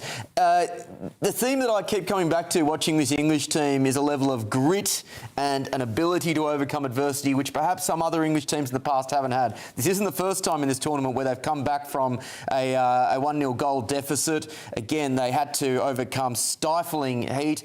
In the previous game, they had to overcome a very parochial Mexican crowd and I would say some pretty dodgy officiating. Is there something special that is brewing in this English team that perhaps English teams of the past haven't had to the same extent? Well, it's easy to say that when we're still in the competition. When we go out, or if we go out, that's when the repercussions start. And that's when we can look back on it with a little bit of time and a little bit of subjectivity and say what went right, what went wrong. For now, I'm happy to be in the tournament. There is a togetherness about the team. We saw that against Mexico that perhaps wasn't there 2 years ago. Gareth Southgate got immense credit, the previous manager, for bringing the team together. But that team spirit was beginning to fray at the edges last night, and I felt that, sorry, not last night, 2 years ago, and I think that was one of the reasons that the FA pushed for a change. And Thomas Tuchel, you saw that actually, you saw the match against Mexico in Mexico City, and the togetherness they had to show, the mental fortitude as well to see it out with 10 men. Such a difficult thing to do when you're playing at altitude and against one of the home nations. They did that brilliantly, and some of that stood them in good stead tonight. But in terms of how we'll look at this England team, yeah, it's great for now, but there are big battles ahead, starting on Wednesday in Atlanta against either Argentina and Switzerland. As Ben Leo said just a few moments ago, Argentina would be a huge match. That's one we can really get our teeth into. But do not write off Switzerland. They're very they're very durable, and they're capable of bringing a shot. That's for sure. We'll look ahead to that next match in a moment, but you mentioned Thomas Tuchel, and he took over Gareth Southgate, whose time ended in somewhat acrimonious circumstances. Help me explain how he has changed the mentality of this English team. I'm not sure it's a mentality thing. I think it's more of a, putting the right players in the right positions. So that's fine. He's had a few injuries. He also had to. One thing Gareth Southgate didn't do was he did what a lot of previous managers did, and he put all his top players in one squad. That's not always the best way to do things. When I think back to France in the 1990s, they had Ginola, Cantona and Zidane, but three didn't go into one. The manager, Aimé Jacquet, had to be ruthless. He had to get rid of Cantona and Ginola because he had Zidane, and he stuck it all on red. He put it all on one player, and that's what England done this time. Cole Palmer was left at home. Phil Foden was left at home as well, because you can't have everybody. And we were all saying, well, it would help to have a bit of quality on the bench. But you know what? The subs have come good this time. There's plenty of qualities in all areas. Maybe some of those big egos, if they've not been starting, would have made life a little bit difficult for the management and for other players as well, because misery likes company, as the old saying goes. And maybe the decisions made by Thomas Tuchel are bearing fruit just now. Looking ahead to this Argentina v Switzerland game, who do you want to win and who will win?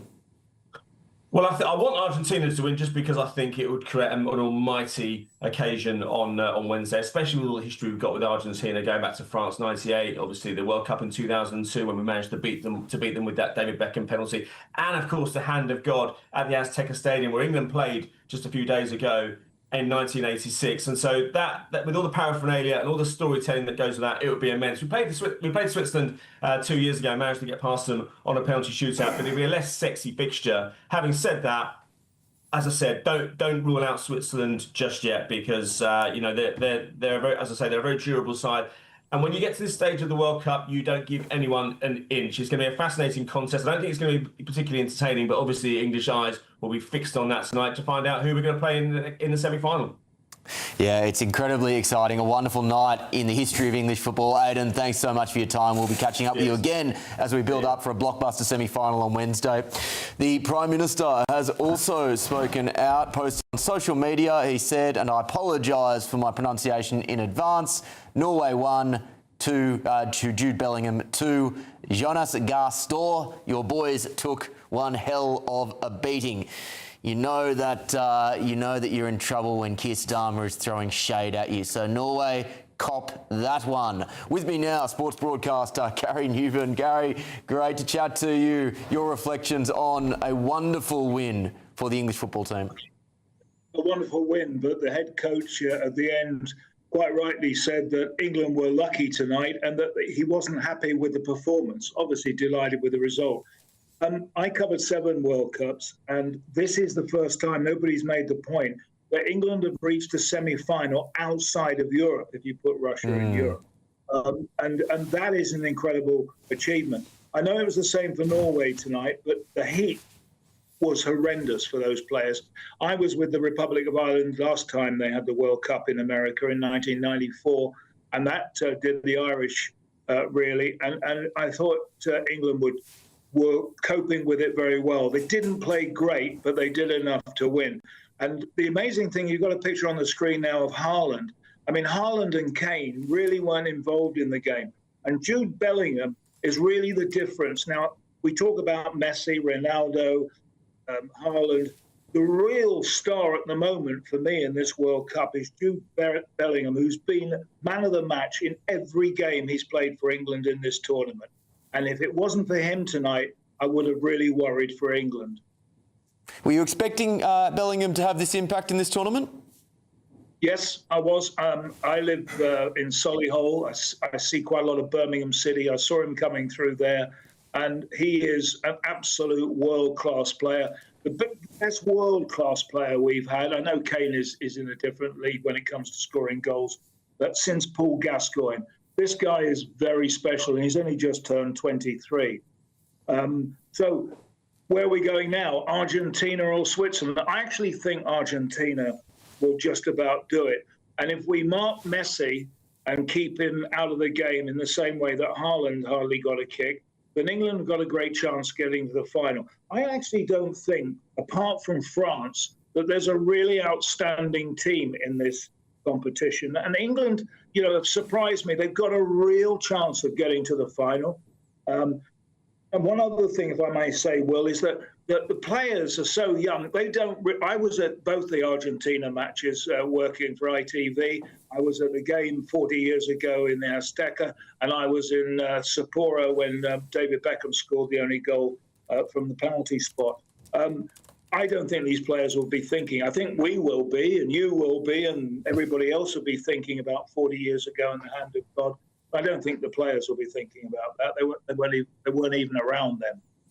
Yeah, the average age of the squad is around 26, 27, which I guess is almost that golden age for a footballer. They're just entering their prime. Many of them aren't scarred by past World Cup defeats. Someone like Jude Bellingham, you said, is only 23. As we look ahead to a semi-final clash, I don't want to predict the outcome, but let's say that you do have an England v Argentina game. How do you think those styles of the respective teams match up?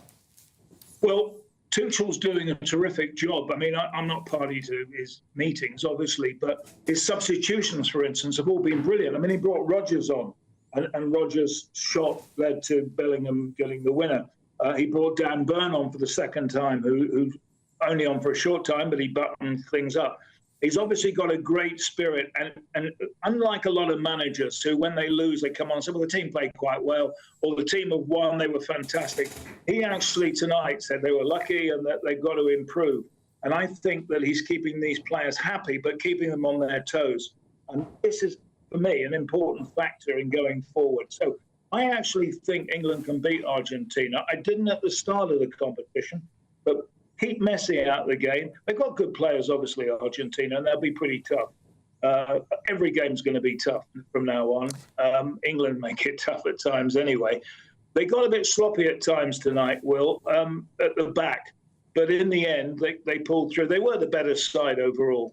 I just think, I've got a feeling they can beat Argentina, and I've got a feeling Argentina will beat Switzerland tonight. Gary, how many World Cups did you say that you've covered now? Seven. Where do you rank this English? And I know the journey is not over yet, so this is still very much a story in progress. But at the moment, where do you rank this English team compared to the English teams of World Cups past? I mean, I knew most of the 66 side, but I was only 21 and a young journalist, and I watched it on television, as indeed I am this particular tournament. I would say that Tuchel is going to rank with the three English managers who took us to the semi-finals, Ramsey, Sir Bobby Robson and Gareth Southgate. And I think that he could, I mean, if we win the World Cup, it'll be the best since Ramsey, obviously, who was a very good manager. I think this is the best squad in terms of collective together. We've had some great players, Will, in the England team. The team that Lineker played in, for instance, when they got to the semi-final with Gascoigne and lost the penalty shootout to Germany. That was a really good side. So I think this is the best side together. It may not be overall, with all due respect, the most skillful squad we've had, but it's certainly Tuchel is building something here. And let's see what happens. I mean, we get to the final, and I'm sure we'll play France playing Spain in the other semi-final, of course. Then we can really rate how great this team is. Well, champion team beats a team of champions, as the old saying goes. Gary, there has been more than your fair share of heartache in the history of English football, so you've got to savour these moments, mate. Congratulations on a great win, and onwards to the semi-finals. Absolutely. It's a pleasure talking to you tonight.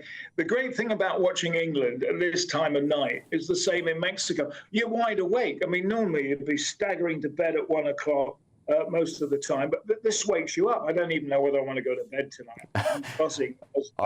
Buzzing after the Mexico win, buzzing because they've got to the semi-finals. I don't think you're alone. I think there'll be a lot of English fans who are going to party on through the night. Thank you, Gary, for joining us. Pleasure. Thank you very much. Well, ladies and gentlemen, on a historic night in the history of not just English football, English sport, we are going to, please stay with us, we are going to take a look back at a huge night. First, however, it's a quick look at your weather.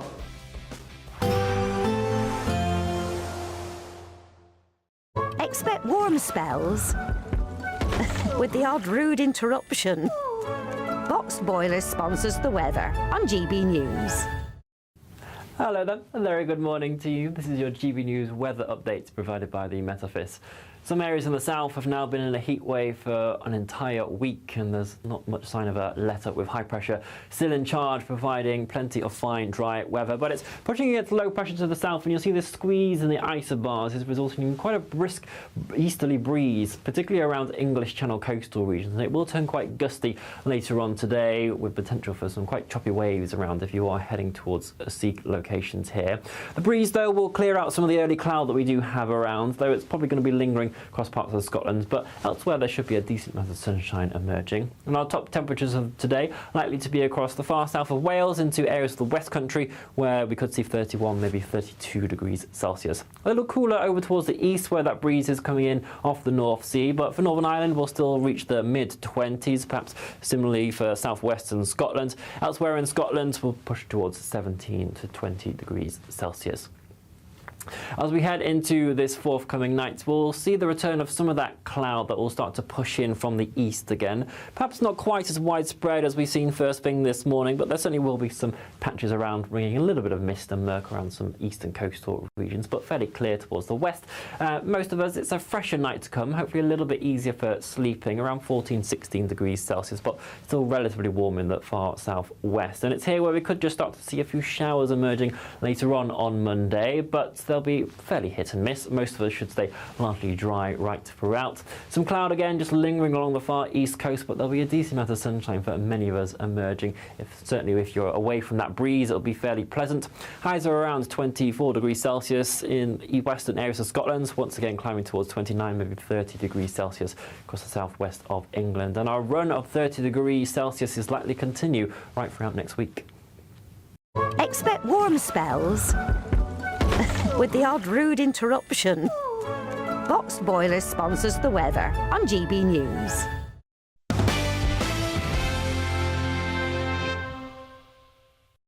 Welcome back, ladies and gentlemen, to The Late Show live on the People's Channel, GB News, and what a night to join us. There has been many nights where there has been heartache for English football fans. This is not one of them. The Three Lions have scored a famous victory over Norway, 2-1 going into extra time. Just half an hour into the match, Jude Bellingham drove towards the goal but collided with Christopher Ayer and earned the Three Lions a free kick, but it was just a bit too powerful for from Harry Kane, who aimed too high and blazed it over the bar. Then Norway scored after the ball went wide, and Andreas Schjelderup, and again, you're just going to have to forgive me for the pronunciation here, ladies and gentlemen. Well, he aimed it straight for the top corner of England's goal. It was in controversy, however. Harry Kane went down in the build-up to that and wanted a foul. The referee said no. Then, as the goal stood, the fortunes of the teams turned around, with England equalising after a goal from the brilliant Jude Bellingham following a wicked low pass from Anthony Gordon. Harry Kane then had it in the net, but in anguish for England, it was flagged as being offside. But then, another twist. After half-time, the Vikings scored after a save from Jordan Pickford, which nudged the ball into the path of Norway. Or so they thought, because VAR ruled it was a foul and the goal was disallowed after a push from Eric Haaland. And then it headed to extra time, and this is where England fans really were biting their fingernails. England's Jude Bellingham scored the winner after the Norwegian goalkeeper spilled an England shot to win the game 2-1. A famous victory in the history of English football, which now sees them march on to a semi-final clash with either Argentina or Switzerland. This is going to be a mammoth occasion, and no one is looking forward to it more than Chief US correspondent Ben Leo, who is in Miami. Ben, what's the latest? Hello, the latest is that we're into the World Cup semi-finals against either Argentina or Switzerland in Atlanta on Wednesday. That game going on now. Come on, England, get in. There we go. We're just moving down Ocean Drive a little bit to find the England fans. This is where we did the show last night. There's loads of Argentina fans. I think the England fans are all still... Here we go. This bar here, this is where a pool party was last night. It was an England pool party. There we go, there's one here. Oh, it's my boy from... There we go, it's my boy from Boston. Where did I see you last? Atlanta, that's it. How was that? Oh, stressful. I thought we played poorly, actually, but we got the job done in the end. Roll on Atlanta, round 2. I'll be going there with my dad. That's it. So I met you with your dad in Atlanta. That's it, yeah. All the venues merged into one. Are you still with your dad now when you're going with him to the semis? I've lost him in the heat of the chaos. Where's he gone? I don't know where he's gone, but I'm here. England out in full voice. I've lost my voice. We were kicking the ball around there. A few headers were thrown about. You've done a Harry Kane. You've lost your voice. Done a Harry Kane, exactly. Yeah. No squeaking. But what a day, what a trip. And the show goes on. That's all I can say. I met you in Atlanta with your old man. How special is it for you to have this World Cup adventure with your dad? Yeah. So the backstory behind it was obviously a few weeks ago. It was Father's Day. I live overseas, so I was FaceTiming my dad and just said, look, I haven't got you anything, but I'll tell you what, should we get out to the US, should we do the World Cup? And like, here we are a week later. So yeah, what a trip. Special to share that with my dad. And yeah, like I said, the show goes on. I'm so excited. No, great. Well, good to see you again, my friend. Where's your dad gone? Let's try and find him. What's his name? Malcolm. Right, let's try and find some more. Yeah, that guy I met. It's Will, isn't it? Yeah, that's Will. I met him in Atlanta. And that's the thing about these World Cup journeys, these adventures, and why I now love international football more than I ever did, because you go from city to city, Dallas, Boston, Atlanta, where are we now? Miami, wherever else would be in New York, and you meet the same faces, you get to know people, you hear their stories. Right, this is one of the main bars here on Miami Beach, where there was an England pool party yesterday. You can just hear how pumping it is. That guy's got an England shirt on. England fans are sparse. There we go, there's some guys here. Guys, hello, sorry to bother you. How happy are you after that? Are you buzzing? So happy. Are you buzzing, Scott? Yeah, buzzing. Just buzzing. What, are you going to Atlanta for the semis? No, we're not. I've got work here this week, so it's just today. You've got work? Yeah, this week, so that's it. What's your boss's name? Me. Yo, you're the boss? Yeah, I'm the boss. Oh, can't you have a day off, go and support England against the Aussies? Coaching, football, so. Football coach? Yeah. Good stuff. If you were coaching England now, what would your tips be for the semis? Just push forward and score goals. Yeah. That's it. Outscore them. Yeah. Thank you, guys. Appreciate it. Right. Let's see if there's any more. Thank you. Where are you from? We are from Brazil, but we are fighting for England. Yes. Thank you. Why? Just out of interest, why you're Brazilian? What? Not Argentina? I really love. No, Argentina, no. Hate, no. Ow. We have them in the semis, maybe, if they beat Switzerland. But Okay. you support England? Yes, I want. High five. England, high five. Thank you. Brasilia. Long live Brasilia. Hey, come on, England! go. Guys, where are you from? Do you see the woman? West Palm. West Palm. Are you American? But you're supporting England. I'm American, but I support England. Very good. Are you having a nice time tonight? My mom is born in Yorkshire. Yeah. So go UK! Woo! Go England. Thank you. Let's go England. Let's go. Where's the after party? Huh? Where's the after party? Wherever. Wherever the world takes us. World's our oyster. Miami, everywhere. It's Miami, baby. Thank you so much. Appreciate it. Have a good night, guys. Oh my God, it's great. It's crazy down here. All sorts of characters. Watch your step there, Ben. We've got some Man United fans here. Guys, how was that? You happy after that big win? Today? Yeah. Are you Norwegian? I hope Switzerland. Oh, okay. Against Argentina? Yes. Where are you from? We are from Germany. Are you German? Yes, we are German, so we are European, so we are Switzerland. You weren't supporting England tonight? Also a little bit, yes. Oh, thank you. Yeah, Appreciate you're it. welcome. Dankeschön. Thank you. Germans, Brazilians supporting us. Let's try and find one more England fan. This guy over here. Ready? Come with me. Mate, sorry to bother you. How are you feeling after that big win? No words, no words. No words? All right, there we go, no words. Will, for now, any more? I'll go back to you. Thank you, Ben. We will stay in touch throughout the course of the evening. I dare say there is no one better in British TV to box pop than Ben Leo. It is. London bus. Are you still with me, Will?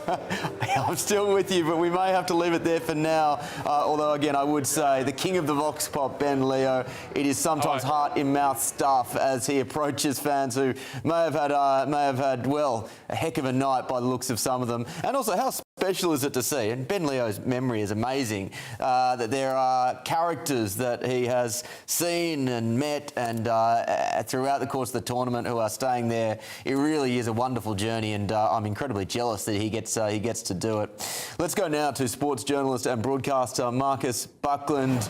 Marcus, wonderful result for the English team. I'm just looking at how the Telegraph is reporting on this famous victory, and Sam Wallace is saying how England got away with it against Norway. He's suggesting the team weren't at their best, but they showed a lot of grit. You know, it is a sign of great teams that you can still win even when you're not playing at your best. It feels like there is a real grit and resilience and determination in this team. Yeah, well, there is. Sam's right, though. We got a bit lucky. And Gary Newbon mentioned it to you a few moments ago. Thomas Tuchel was furious at the end, and part of that may be adrenaline. But when he did the ITV interview straight after the final whistle, he said it was not good enough. And to be absolutely honest with you, if we're thinking we're going to win the World Cup, it wasn't good enough. Listen, they won. That's the most important thing. And when Gabriel Clark on television asked him what the problem was it something to do with mentality? He went mad. He said, no, we've got the mentality.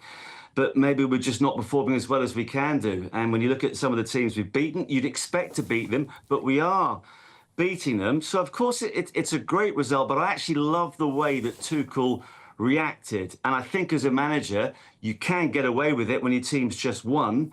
Although Jude Bellingham, when he did his post-match interview just moments after that and heard that Tuchel had said the players weren't good enough, said whatever.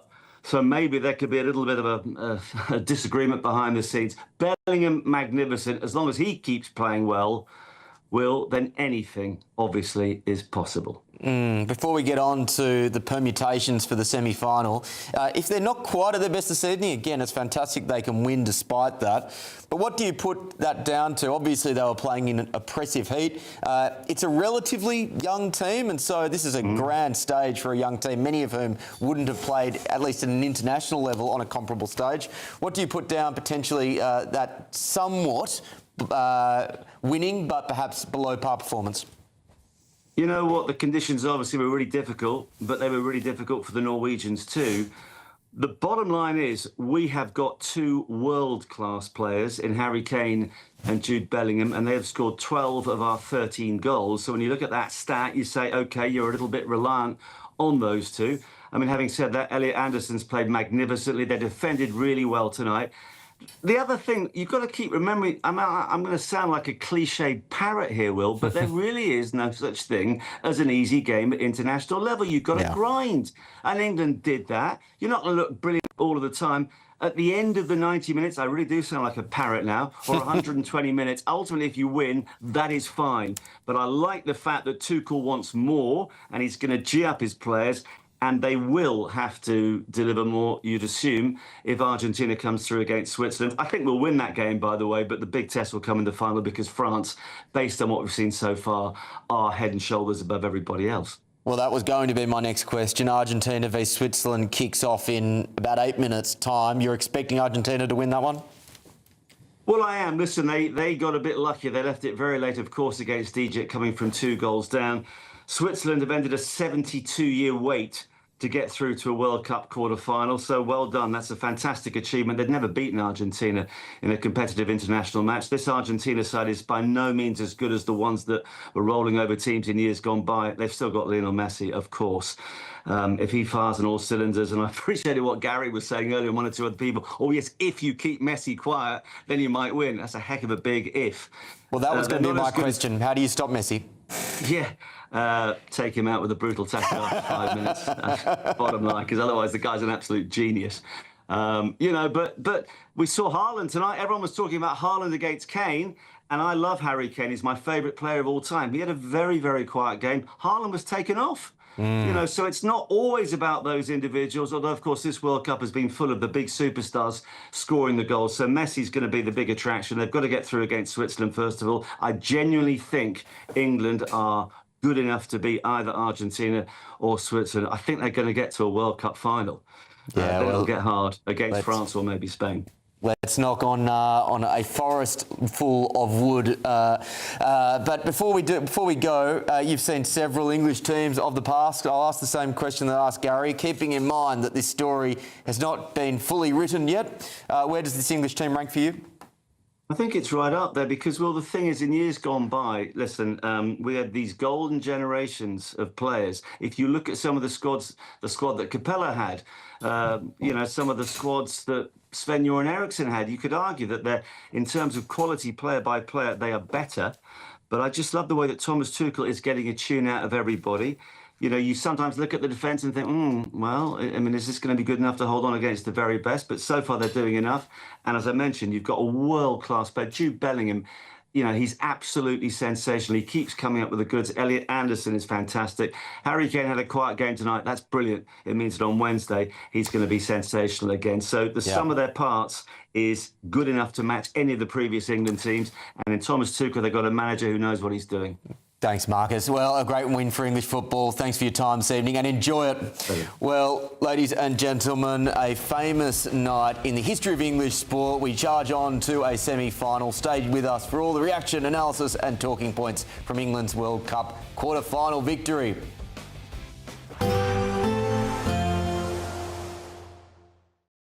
Today, clouds overhead, total zen within. Boxed Solar sponsors the weather on GB News. Hello there, a very good morning to you. This is your GB News weather update provided by the Met Office. Some areas in the south have now been in a heat wave for an entire week, and there's not much sign of a let-up, with high pressure still in charge, providing plenty of fine, dry weather. But it's pushing against low pressure to the south, and you'll see this squeeze in the isobars is resulting in quite a brisk easterly breeze, particularly around English Channel coastal regions. It will turn quite gusty later on today, with potential for some quite choppy waves around if you are heading towards sea locations here. The breeze, though, will clear out some of the early cloud that we do have around, though it's probably going to be lingering across parts of Scotland, but elsewhere there should be a decent amount of sunshine emerging. And our top temperatures of today likely to be across the far south of Wales into areas of the West Country, where we could see 31, maybe 32 degrees Celsius. A little cooler over towards the east, where that breeze is coming in off the North Sea, but for Northern Ireland we'll still reach the mid-20s, perhaps similarly for southwestern Scotland. Elsewhere in Scotland we'll push towards 17 to 20 degrees Celsius. As we head into this forthcoming night, we'll see the return of some of that cloud that will start to push in from the east again. Perhaps not quite as widespread as we've seen first thing this morning, but there certainly will be some patches around, bringing a little bit of mist and murk around some eastern coastal regions, but fairly clear towards the west. Most of us, it's a fresher night to come, hopefully a little bit easier for sleeping, around 14, 16 degrees Celsius, but still relatively warm in the far southwest. And it's here where we could just start to see a few showers emerging later on Monday, but they'll be fairly hit and miss. Most of us should stay largely dry right throughout. Some cloud again just lingering along the far east coast, but there'll be a decent amount of sunshine for many of us emerging. Certainly if you're away from that breeze, it'll be fairly pleasant.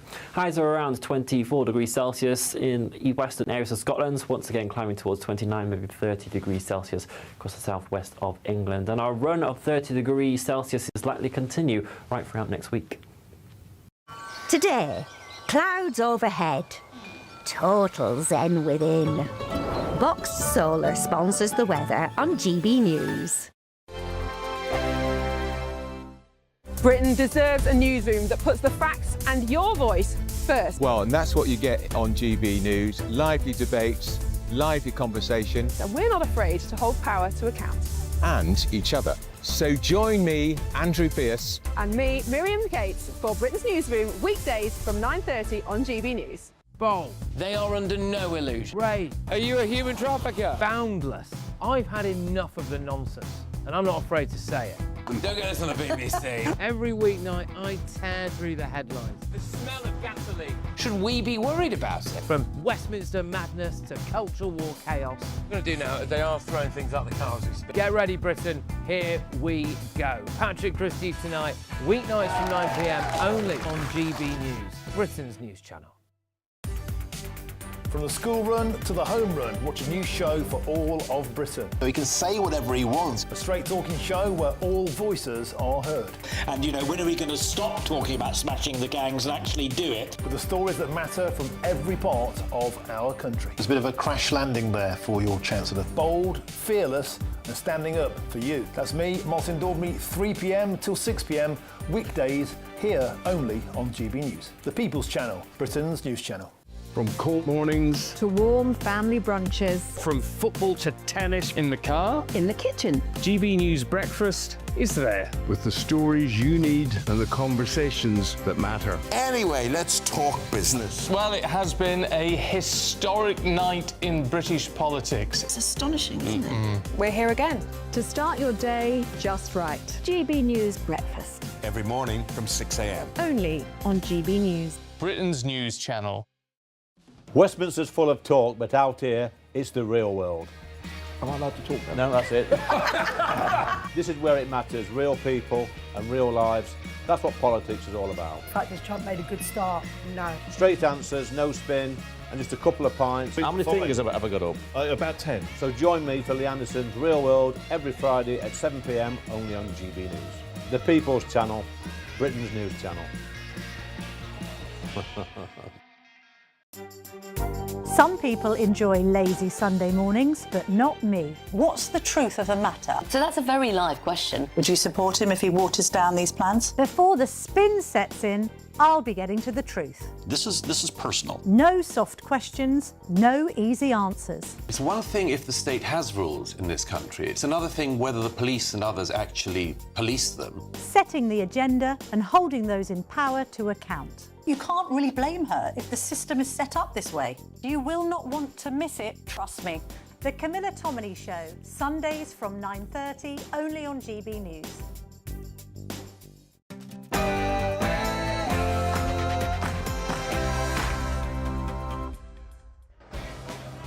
Good morning, live from Miami, where England have just booked themselves into the World Cup semi-finals. The big question now is whether we face these lot.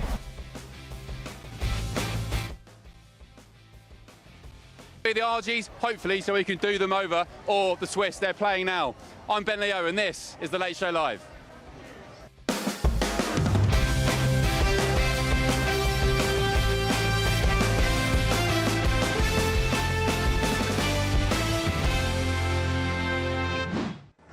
Hello, good morning. Welcome to The Late Show Live with me, Ben Leo, live from South Beach in Miami, where England have just booked themselves into the World Cup semi-finals. Soak it in, I'll say it again. England have booked themselves into the World Cup semi-finals. We now play either Argentina or Switzerland, who are playing now, and that game comes in Atlanta on Wednesday. The game tonight, very close, very tetchy. England went 1-0 down, Norway taking the lead. Went into extra time where Who else? Jude Bellingham, the boy from Stourbridge, near Dudley, or in Dudley, nowhere near Birmingham, as viewers have quite rightly corrected me over the past hour. And I've met a couple of lads from, where else? Stourbridge boys. Stourbridge. How are you feeling?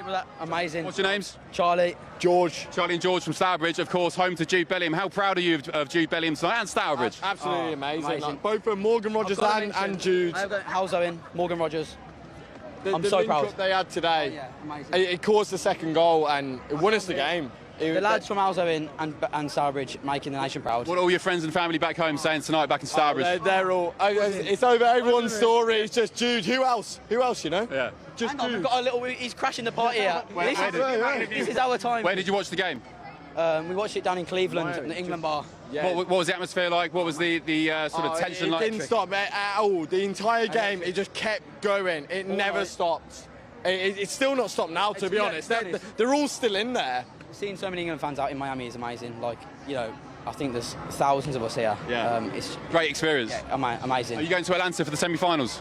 We're not. We're staying in Miami. I don't know if you saw that Argentinian bloke who just crashed my menu. Yeah, I now want to smash them even more now. Disrespectful, to be honest.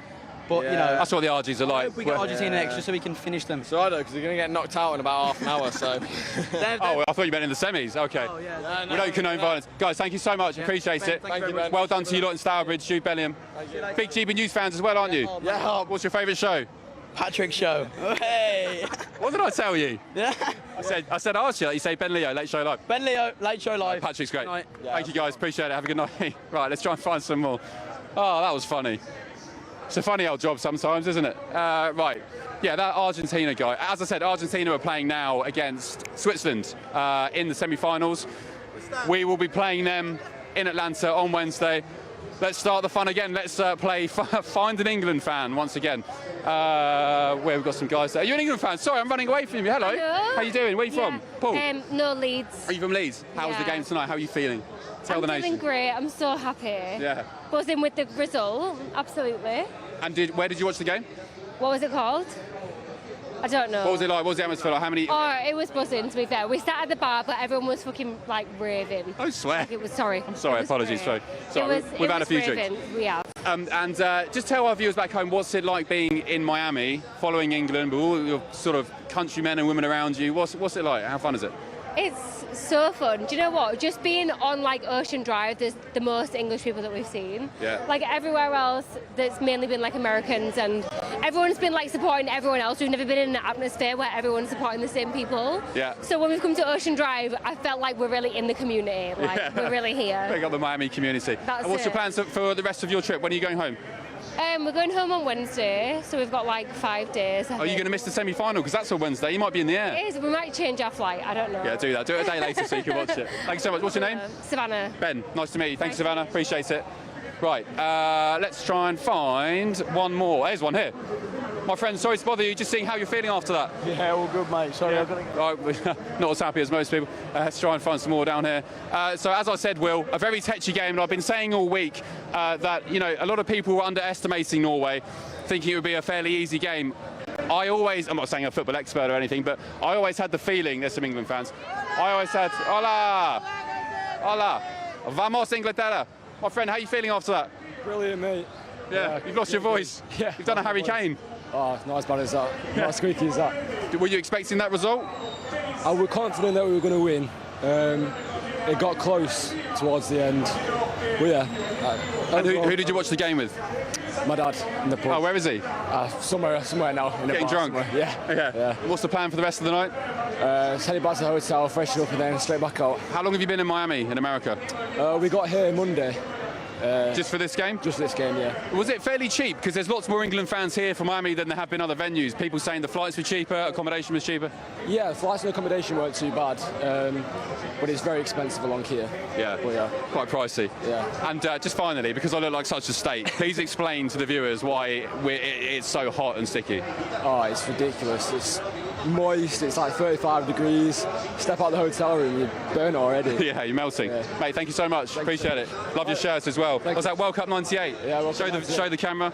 England, the Umbro shirt, and you got Beck's on the back. Yeah. Beckham was in the stadium tonight, loving it. Yeah, I saw on the TV, yeah. All right, thank you so much. See you. I love GB News, by the way. Oh, thank you so much. Why do you love it? A bit more honest, other stuff. How old are you? I'm 17. You're 17? Yeah, young. That's really interesting because, I mean, how do you watch GB News? Online? Online, yeah. I follow him on Instagram, TikTok and all that. Are you in college? Sixth form. What do your sort of classmates think of GB News? Do you discuss it or do they like it? Yeah, they like it as well, yeah. It's just BBC and all that. They really cover proper stuff. Yeah. It's just totally organic, by the way. I just bumped into this kid. Thank you so much. Right. Thank you for supporting the channel. It means a lot. And it's really great to hear that young kids like you are paying attention to us as well. And we're something you can support. Thank you, mate. Enjoy your night. Take care. That was totally organic. Obviously, I've been struggling to find England fans. Are these some England fans here? Girls, you got time for a quick word? Just seeing how you're feeling after that. Oh, absolutely buzzing. So happy. Let's go, Jude! Yes, Jude Bellingham. What a star he is. Where are you guys from in the UK? Birmingham. Okay, so close to Jude. Yeah, for that one. Stourbridge, lad. Yeah. I made the mistake earlier of saying Stourbridge near Birmingham, but it's Dudley, right? I think so, yeah. My viewers have already told me off. Where did you watch the game? We were downtown, so we were a pub, I don't know what it was called, bar. Doesn't matter. As long as you can see the game. Not enough British people in there though. A lot of Americans wearing the England shirts. So. Yeah, that's the thing, isn't it? Lots of Americans. Or just Americans rowing for the sake of it. Yeah, so stop that. I find it down here, you try and find England fans wearing shirts, and I don't know whether they're English or American. Everyone thinks we're American until we speak, and then they're like, oh. Well, I guess they've been knocked out, haven't they? They got dumped out of their own World Cup, so they have to support England. Just tell us, what are you doing in America? Are you here on holiday or? Holiday. And it just coincides with the World Cup. The World Cup, yeah. Win-win, eh? Very cool. Yeah. Is Miami one of your favourite cities? It's so good. It's lovely. Beautiful. Yeah. Apart from the humidity, it's a bit much sometimes. It's too much. Thank you, guys. Thank you. Have a good night. Right, Will. For now, I will throw back to you. How good to see a young GB News fan. I think I've lost count now of the amount of people that Ben Leo has reached out to over the course of this tournament who have said that they are GB News fans. It really goes to show that the People's Channel has well and truly struck a nerve with so many people. With me now, former United States professional football player Jesse Bradley. Jesse, I've spoken to several very happy English sports broadcasters, but it's nice to speak to a neutral viewer. What were your reflections on the game as a neutral supporter? We're celebrating with you. Great to see England fans here in America and, of course, back in the UK. It was a gutty win. It showed that mental toughness we saw in Mexico City. It was there again tonight. When you wear, the three lions, you've got to represent. You've got to have that courage. Ben was saying he's been praying because he asked me to pray. He's been praying for the team. And I think that first ball that hit the cable and dropped and Bellingham scored the first goal, that might have been Ben's answer to prayer. But, intersection of faith and sports, I love to cover Saka's story. That's on our podcast, Just Choose Hope. And across England right now, to make it to the semifinals, I was thinking, of course, back to 1966 and then bringing it home. But the song Hey Jude was written in 68. Paul McCartney almost prophetically, hey, things are looking good right now. It's a lovely little reference. Yeah, I hadn't made that connection. Of course, that controversy that, Jesse, you're referring to was in the lead up to the equaliser at the end of the first half, and I'm just looking at this on the Telegraph, where the keeper has booted the ball in the air and it has hit the spider cam wire, which has slightly deviated the course of the ball. It's been intercepted by the English player who's then gone on to score the goal. So, look, maybe in some respects the Norwegians have a claim to be a bit annoyed, but in other respects, who cares? Look at the scoreboard. Jesse, when we look ahead, Argentina are playing Switzerland now. And in breaking news from my producer, Argentina have just scored to take a 1-0 lead. Let's look ahead and assume that Argentina goes on to win this game, as most pundits are expecting, now especially given that they are 1-0 up. Everyone just says the answer is stop Messi. How do you stop Messi? Well, it's interesting because Argentina and Messi likely to advance. They're savvy on the pitch. They've got experience. They won the last World Cup. But I'm a chaplain for the Seattle Sounders, and Messi plays for Miami. Messi and Miami played the cup here, and we beat them 3-0. So, of course, you have to stop Messi. The Sounders had some players. We had some prayer before the match, so that might have helped as well. But you have to be mentally tough, which I think England is. You have to have talent going forward, which I think England does. Kane can finish. Don't sleep on Gordon. He's contributed in both of the last games, and his speed is a problem. I think Argentina looked vulnerable. You know, the last victory they had, they were pushed to the brink. And some of those aging stars, Messi, of course, 38, 20 years into the World Cup, still getting a hat trick, but he's getting closer to 40. You know, I play in an over 40 league. I'm just telling you, it doesn't get easier as you get older. And the tournament games are coming quicker. Wednesday will be the next match. So you want Switzerland to make them work right now. And then I think you want to make Argentina, don't let them control the ball, slow it down, you know, play their style, put the pressure on them from the start. And I think that's what Tuchel's been saying, is that England can still play better. You know, technically, tactically, they're strong. But in terms of speed and execution, I think there's still a high ceiling there. So I'm going for England. It would be an upset, but they've made it this far. And sometimes when there's momentum and you're the underdog against Argentina, it's like no pressure on you anymore. Against Holland, of course, in Norway, there's a little pressure because you're the favorites, but that's lifted as well. So it's going to be an exciting match. Jesse, the conditions were oppressive today. You've played as a professional footballer, I imagine, in some pretty hot, unpleasant, oppressive conditions. You know, as a professional player, how does that impact your strategy? How does it feel when you're playing in, in this language, 30-plus degree heat? You know, after England made it through 7,000 feet altitude in Mexico City, and then they made it through Miami with all the humidity, the next match, you know, indoors in Atlanta, it's going to feel like a piece of cake. They've had all that training. It's difficult. You know, I played overseas. I played in Scotland, but also in Zimbabwe. And the weather in Zimbabwe, you have that same heat. It really tests you to the core. And it's like, all right, what are you made of? And that desire to win, it showed again for England. I felt like the role players stepped up. When the subs came in, the defense, they performed well too. So it's going to take everyone, and everyone's on the same page right now. You can tell when a team has that championship culture in the locker room. You can tell when they're united, they have each other's back. They're going to fight to the last whistle, and they've proven that as well. So that's something to celebrate. I don't think they're going to shrink back. I don't think they're going to be intimidated. I don't think the moment is too big for them. And even Kane's championships, of course, going over to Germany, all that builds up that confidence because he knows how to win. And he sets the tone. You see the players look to him. He's everywhere. He didn't score today, but he's making all the plays. He's covering the pitch. And that's inspiring. It sets the example for everyone else. You make a really interesting point that it feels like there is a championship-winning team culture here. Now, there are two players, obviously, who have stolen the headlines throughout this World Cup, being Harry Kane and Jude Bellingham. But to your point, it does feel like there is a really strong team culture, and perhaps, you know, England has never been short of championship or star players, from your Beckhams to your Rooneys to your Gascoignes to your Shearers to your Terrys. But perhaps sometimes they haven't actually clicked into a really championship-winning team culture. Do you see that with this team? I do, and I think belief is taught and it's caught. Of course, you need to hear it from the coaches and you need to hear their confidence, but then it's caught on a team, because once one player believes and then it spreads to the whole locker room. And it's the same with faith, honestly. I'm hearing about this quiet revival in England right now, and I'm kind of curious. Gen Z turning to God, turning to church. It's like something's happening in the younger generation, and you see that rise up. Well, on this team right now, you see that belief. Look at the subs, the last two matches. That tells you something.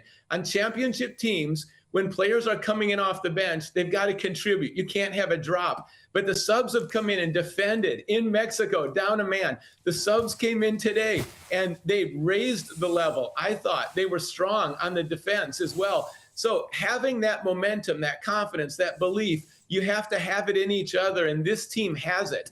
And it'll come down to the goalkeeping. I like Pickford. I know he's had his ups and downs, but I like the way he's aggressive. He attacks. He gets off the line. Some of the goalkeepers now, they stay back. They're kind of passive. They wait, let the defense make the play. Pickford is taking control of the 18-yard box, and he's made some big saves. And so this is what you need. You need a hot goalkeeper, and then you need someone who can score. England has both right now. And again, I don't see any reason why they can't beat Argentina. I think they're going to have to be physical in the middle of the pitch.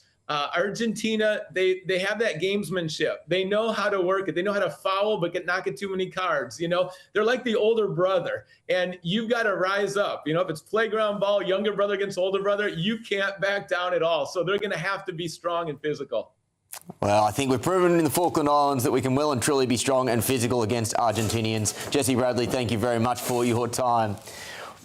With me now, senior reporter for the Daily Mail, Nick Pisa. Nick, great to chat to you again.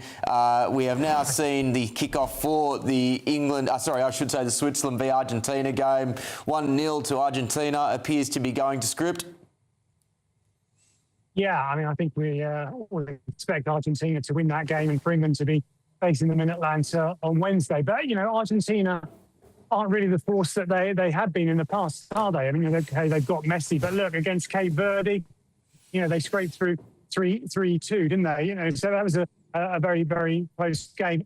Egypt as well. If you look back at the highlights of that game, Egypt, I know, they were absolutely gutted, and they were really annoyed with some of the refereeing decisions in that game because they thought that they should have won that game, and it was all set up for Messi and for FIFA to have Argentina getting through, you know. But like I say, I really don't think Argentina are as strong as everyone makes them out to be.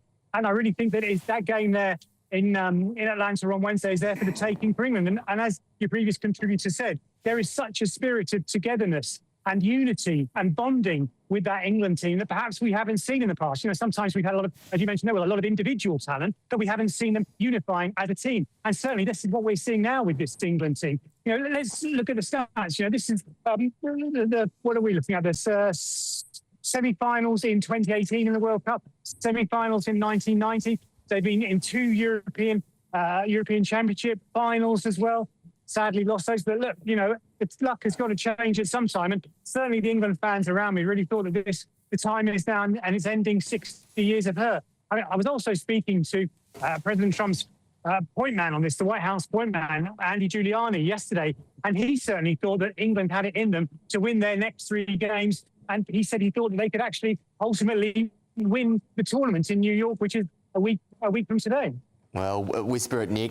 I'm interested in this sense of togetherness that the team is obviously displaying. When I think of champion sporting teams, sometimes that togetherness can come from a really strong, assertive manager or coach.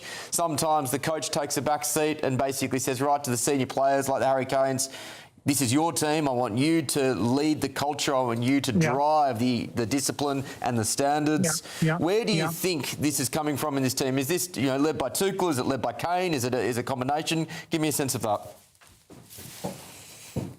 I think you've hit the nail on the head. I think it's definitely a combination. I don't know if you saw the last minutes at the end of the normal time when all the players were in a huddle together on the pitch there, and you saw Kane geeing up and saying, well, come on, guys, let's get it together. We need to drive, find some spirit. We know that Tuchel is also a very driven and very man who relies on togetherness and on bonding and on confidence building, which is something that perhaps England lacked in the past. We know that they did lack that in the past, and it's now being slowly infused into that team. It started off with Gareth Southgate, and I think we can see here now. You know, at the end of the game, it was Kane who, I don't know if you saw it in the pictures from the match. It was Kane who was beckoning the team, saying, "Come on, guys, come on, let's go towards the England fans who are over there to my left to sing Wonderwall and to lead." And to lead the singing as well. And we also saw, I don't know if you saw it in the pictures, we saw Jordan Henderson, who was injured in the celebrations in Mexico last weekend. He was at celebration. He had his arm in a cast, but also telling me, Will, I don't know if you saw, they were told not to jump over the hoardings, and they certainly didn't jump over the hoardings this time, just in case there were any other slip-ups there. Yeah, probably wise. As we look ahead to what will be, well, an enormous game, likely against Argentina, but that will remain to be seen over the next 60 to 70 odd minutes. What will the team be doing? What do you know what their travel schedule looks like? How will they be preparing for the match? Yeah, well, to be honest with you, they've just, you probably can't see it behind me now, but the players have now just spent the last 45 minutes or so with their families. I saw Harry Kane with his family there. I saw Jude Bellingham with his girlfriend, Jed Spence as well with his sister and family who were there. And Dan Burn actually just walked past along the touchline a few minutes ago now. They will be getting on the team bus and they will be taking that bus to Miami Airport, Fort Lauderdale Airport, and they'll be flying back to Kansas. Tomorrow they'll have a bit of R&R, rest and recovery, and then the hard work starts again on Monday as well, in the build-up to that game. Thomas Tuchel is saying that he wants to stay in Kansas. That's where his base is. Potentially, if they win that game against Argentina, they are very likely to move closer to New York for that final next weekend as well. We need to wait and see what his decision will be. But they seem to be very happy in that hotel there in Kansas City. They've really enjoyed their time there. And we know that they've been out and about in the park, doing yoga and that sort of thing, going for bike rides, playing golf as well. It's all that sort of thing. But that bonding, that helps the team work together and unify and get that confidence to go and win games like this. Because let's be honest, it was completely opposite from Mexico last weekend, wasn't it? That was the best performance since 1966, we were saying last weekend. Tonight, it was dirty. Well, not dirty. It wasn't a pure performance that we expected from England. They had to really knuckle under and soak up the pressure. And I think, as we've mentioned before several times this evening, the heat really did play a part in this win. They were tired. They were leggy at the end. Let's remember that the first game in Dallas, air conditioning. The next two games in Boston and New York, raining. The following game in, where was it? Atlanta, it was air conditioned. This was the first time. Mexico, yes, okay, it was at high altitude, but, it was raining there as well. But here, open air, I don't know if you can see the roof behind me. There is no roof behind me. You can really feel the heat now. What is it? It's almost approaching 9 o'clock, and I am absolutely sweating buckets here. It's still way into the 30s. I mean, I wouldn't be surprised if there's not a thunderstorm later on tonight, as there was last night round about this time. There was absolute cataclysmic downpour here, driving rain, fierce wind. But, that's the conditions that they had to put up here today. And I know that you touched on that controversy there with the ball touching the spy cam up in the sky, above the stadium. But also, let's look at the Norwegian goal as well. There was some, Harry Kane fouled in the build-up to that. So it's all swings and roundabouts, really, isn't it? Yeah. Erling Haaland has, in some respects, been maybe not the breakout star, but in some respects, the face of this World Cup, certainly on social media. It seems like the team neutralised him effectively tonight. Yeah, I think you've hit the nail right on the head there, definitely. I thought he had a very, very quiet game. I think he was also a bit frustrated because of the way that he was being basically marked out of the game. He had, you saw him, he pushed over the England defender there and the goal was ruled out because of the clear push. And I think, to be honest with you, if you look at him afterwards, I think deep down in his heart of hearts, he knew that goal was going to be ruled out. And yes, the Norwegian team were inspired by the now trademark row that they all do, but the England fans were certainly responding to that, saying you're not rowing anymore, and you're that was quite funny to see. You're rowing home was another one that they chanted as well. But certainly I think that Norway did take inspiration from that, but it was offset by the England fans, definitely. Sounds like the English fans have approached these games in a fantastic spirit, have been generally well behaved. Is that the case? Yeah, I mean, they've been in really high spirits. Yesterday, I think Ben and I were down on South Beach where they had the pool party down there, which, it looked quite messy, actually. There was beer, there was inflatables.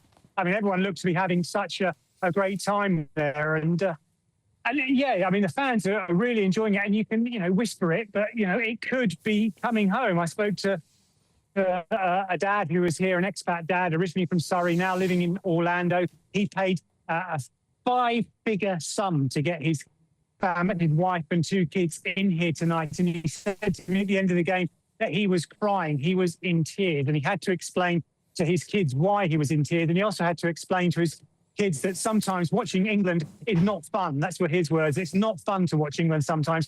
It can be quite stressful. It can be quite anxious. And that's certainly what a lot of fans were doing. They were telling me that they were watching through closed fingers towards the end of that game because it was just so stressful for them. I'm looking through the Telegraph's ratings at the moment. The notable ones: Pickford has got a 4, Rice has got a 4. If we go through, Jude Bellingham, of course, has got a 9. Yet another outstanding performance. Yeah. Anthony Gordon, a solid 6. Kane, perhaps a surprising, slightly quite a game, perhaps a 5. Are you anticipating any changes for the next game? I don't think so. I just wonder maybe if Kane was perhaps a little tired, because he is a workhorse, isn't he? Rice was affected by a bug, wasn't he, in the build-up to this game? So maybe that's why he was taken off. But I think the key thing now is what we mentioned earlier, Will, rest and recovery. You know, to try and stretch those muscles a bit, take on some fluid, get some ice on some aching limbs. But yeah, to go back to your original point, Kane, I thought, had a bit of a quiet game. I don't think he took a knock at all. You know, he managed to stay on. And I think basically, it's now down to the recovery, because that game will have taken it out of them. You know, 90 minutes plus 30 minutes of extra time in this heat and humidity. That will play a heavy toll on those limbs, on those legs. And that's why they'll need that time back in Kansas. Well, they do have Everest ahead of them. I was just thinking, they've played on the Saturday. They will then, and this, for many of them, this game, at least at an international level, would have been the biggest game of their lives. That will now be topped by a semi-final against probably Argentina on the Wednesday. That's not a long turnaround time after an incredibly gruelling, 120-odd minutes of football. And then if they're successful there, another relatively short turnaround time to the Sunday. So that's, 3 high-intensity, psychologically demanding games in a short period of time. It's a difficult task for the lads, but it sounds like you are quietly confident they may be up to it. Nick, we're going to keep chatting to you in the lead up to a huge game. Thank you very much for staying with us. Welcome. Stay with us as well, ladies and gentlemen, as we look back on a huge night for English football. Dare I say, a huge night for the country. It's been, I think, somewhat grim times in the United Kingdom of late, and this is something to really lift the spirits of everyone in England. However, before that, let's have a look at your weather.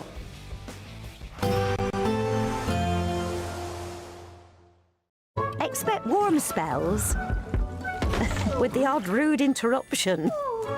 Box Boilers sponsors the weather on GB News. Hello then, a very good morning to you. This is your GB News weather update provided by the Met Office.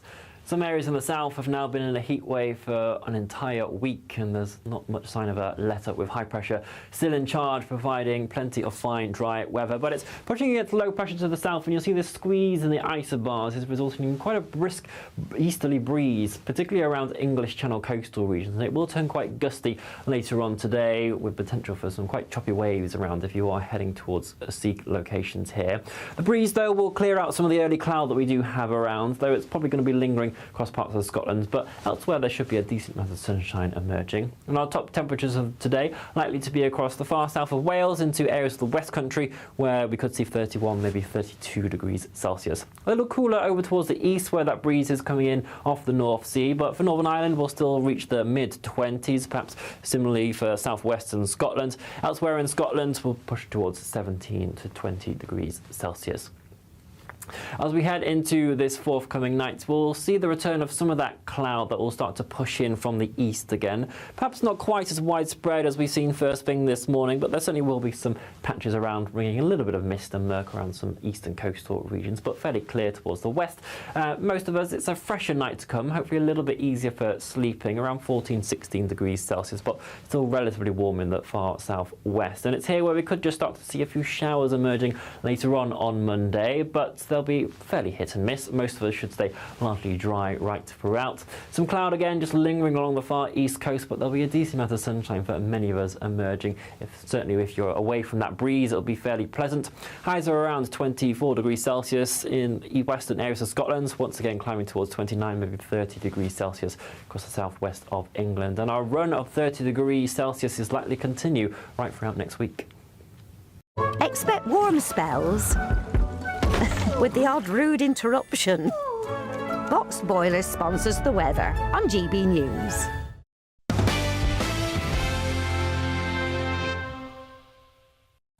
Welcome back to The Late Show Live with, an extraordinary result for the English football team. They have beaten the Norwegians 2-1. What a night for football in this country.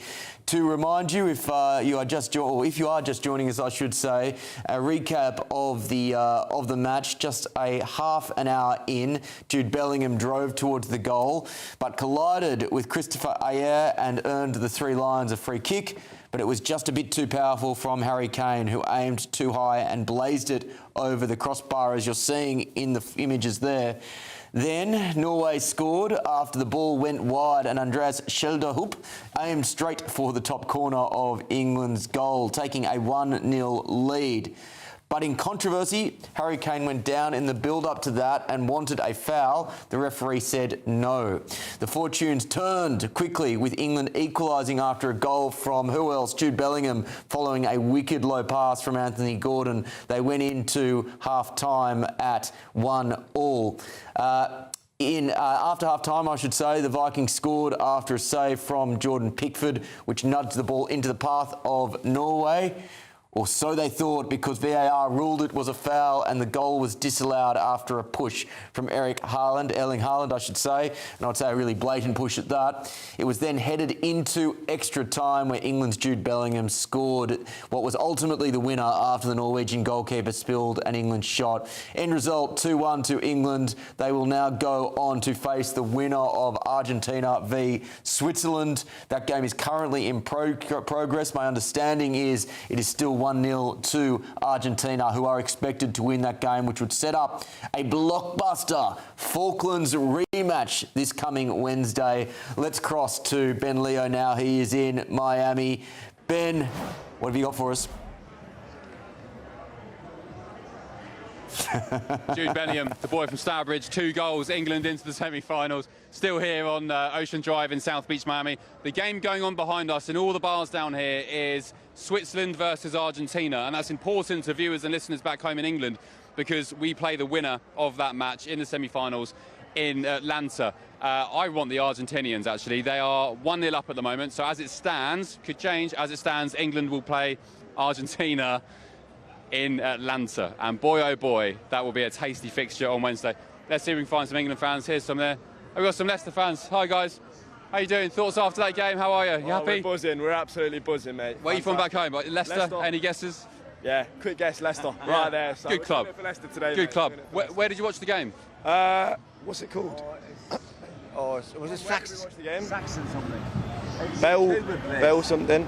Yes, what was it like? Are you in here on holiday or just here for the World Cup? Yeah, I'm wearing an English top. I'm a disgrace. Why? Why are you a disgrace? No, I'm joking. Yeah. My Irish grandkids think I am. Oh, okay.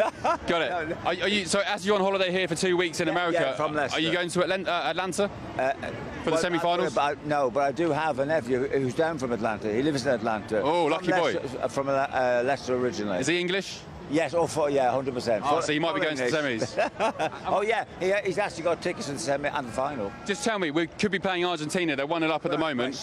Yeah, 4 best teams left. How tasty is that going to be?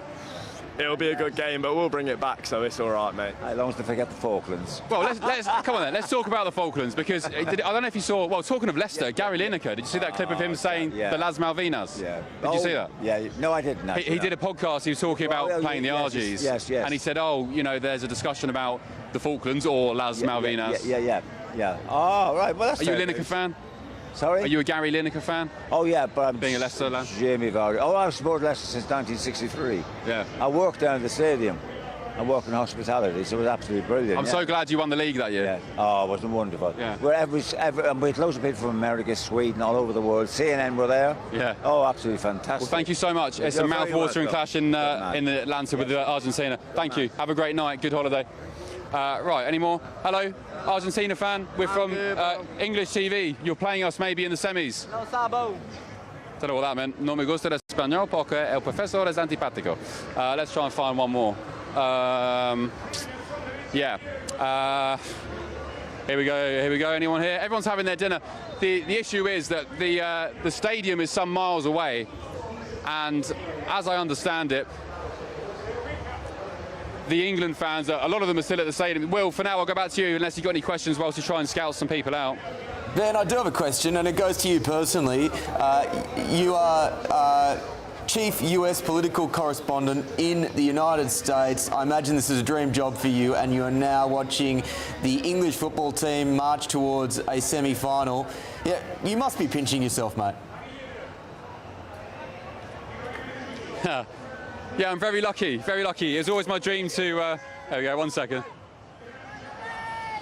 Please don't take me off. Where are you guys from? Liverpool. Liverpool. Yeah. How you doing, buddy? What's your name? Sonny. Sonny. Good to see you. How old are you? 6. This must be obviously your first World Cup, unless you remember the one from 4 years ago. My second one. Your second one? The final when he was a baby. No way. In Qatar? Yeah. You lucky so-and-so. Was it hotter in Qatar or hotter here? Hotter here. Yeah, it's horrible, isn't it? Sticky. Is he your brother? That's special. What's it like having sharing the World Cup, 2 World Cups, with your brother? England through and through. Yeah. Who do you support back home? Liverpool. Yeah, the Reds. Good stuff. And what's your plans tonight? Isn't it past your bedtime, Sonny? Yeah. Not past his bedtime. You're keeping him up all night? Yeah. Do Mum and Dad know, or are you just running him awry? They're there. Oh, they're there. Hello, hello, Mum and Dad behind the camera. Yes, in. Who's your favourite player, Sonny? Bellingham. Jude. Okay, let's do the celebration. No, no, no, no, no, no, no, no, no, no, no. Hey. Hello, sweetheart. Sorry, I ignored you there. What's your name? Willow. Willow. That's a lovely name. How did you enjoy the game tonight? Was it fun? Good. Yeah, good fun. And you're a Liverpool fan, I hear. Who's your favourite player from the Reds? Salah? Although he's going, isn't he? Salah leaving? All right, forget that. What are you doing tomorrow? Going to Orlando. You're going to Orlando? Oh, you're not going to Disneyland, are you? Are you going to Disney? That's very cool. I like Disney. Willow, thank you so much for speaking to us. You're welcome. And I'll see you maybe in Liverpool. Bye, guys. Bye, Mum. Bye, Willow. There we go. Are you English? Yeah. Oh, you're not an England fan. We'll go back to you for the time being. I'm Mbappe. Thank you, Ben. What a tribute to Liverpool those kids were. And again, it just goes to show that this result is one that will capture the excitement of the nation for young and old alike. Well, my panel, believe it or not, is still here. I get the sense, whilst being political commentators, they are frustrated sports commentators, so I'm going to let them off the leash. In the DC, we have Hilary Fordwich and Mally Smith and Matthew Stadlin and Benedict Spence in London alongside me. Matthew, we have spoken about rugby, about cricket, about football, a lot in green rooms over the recent past. I get the sense you are something of a frustrated sports commentator. Your reflections on the game or the match this evening? It's different with football because football is our national sport. So everyone, almost everyone cares about it. And Benedict, and you're a little younger than I am, and you of course grew up in Australia, but I grew up in England when we were losing tournament after tournament after tournament, often in heartbreaking fashion. 1990, of course, on penalties to West Germany. 1996, when we had a really brilliant team. Again, semi-finals, this time to Germany. And then we had Sol Campbell's disallowed goal in 1998 against Argentina, of course. And again, a disallowed goal for Sol Campbell 2004 in the Euros against Portugal when we had excellent sides. And so it went on. Ronaldinho's free kick against us in the quarterfinals against Brazil 2002. What's different now is that we actually expect this of England. Partly thanks to Gareth Southgate navigating us to 2 Euros finals, incredible achievements, first major finals of my life for the men's team, a World Cup semi-final, of course, in Russia in 2018, and now, as we've heard during the show, the first time England's men have got to a World Cup semi-final outside of Europe. We saw a bit of it. We were in the studio for the latter stages. I'm slightly concerned about our defence. If Argentina get through, they will be a massive threat. Don't underestimate them. But we have got big game players for clutch moments. Harry Kane, not his best game, but as one of the commentators said earlier, watch out for him in the semi-final. And Jude Bellingham is just world class. So this is a really, really good night to be English. You referenced some of those English teams of the recent past. Where's this English team rank for you, Matthew? I'm not sure it's as exciting as the team of 1996 when you had McManaman and Anderton on the wings, Paul Ince holding midfielder, Gazza, of course, going forward, and then Sheringham sitting on the shoulder of Shearer. But as I say, we have got big game players. Harry Kane plays in Bayern Munich. He's just won a Bundesliga. And, of course, Jude Bellingham has won the Champions League with Real Madrid. These guys know all about pressure and expectation. And so far, that is proving the difference. It's a Proust quote. We all end up doing what we're second best at, and perhaps you've ended up doing what you're second best at with political commentary, Matthew. You might say that. That's only because we disagree. So. Well, sparkling football commentary there. Benedict, your reflections on a great night in English football.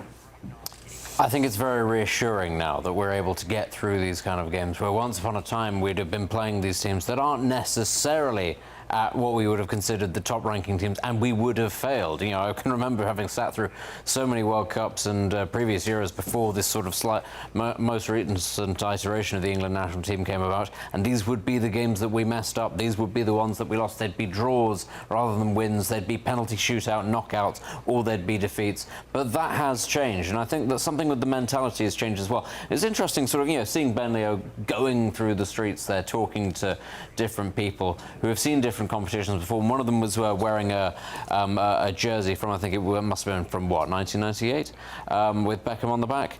Once upon a time, the atmosphere around the England team was also pretty poisonous. Actually, if you messed up on the biggest stage, you got dog's abuse for it. It was seen as a really negative thing. Nothing was particularly positive.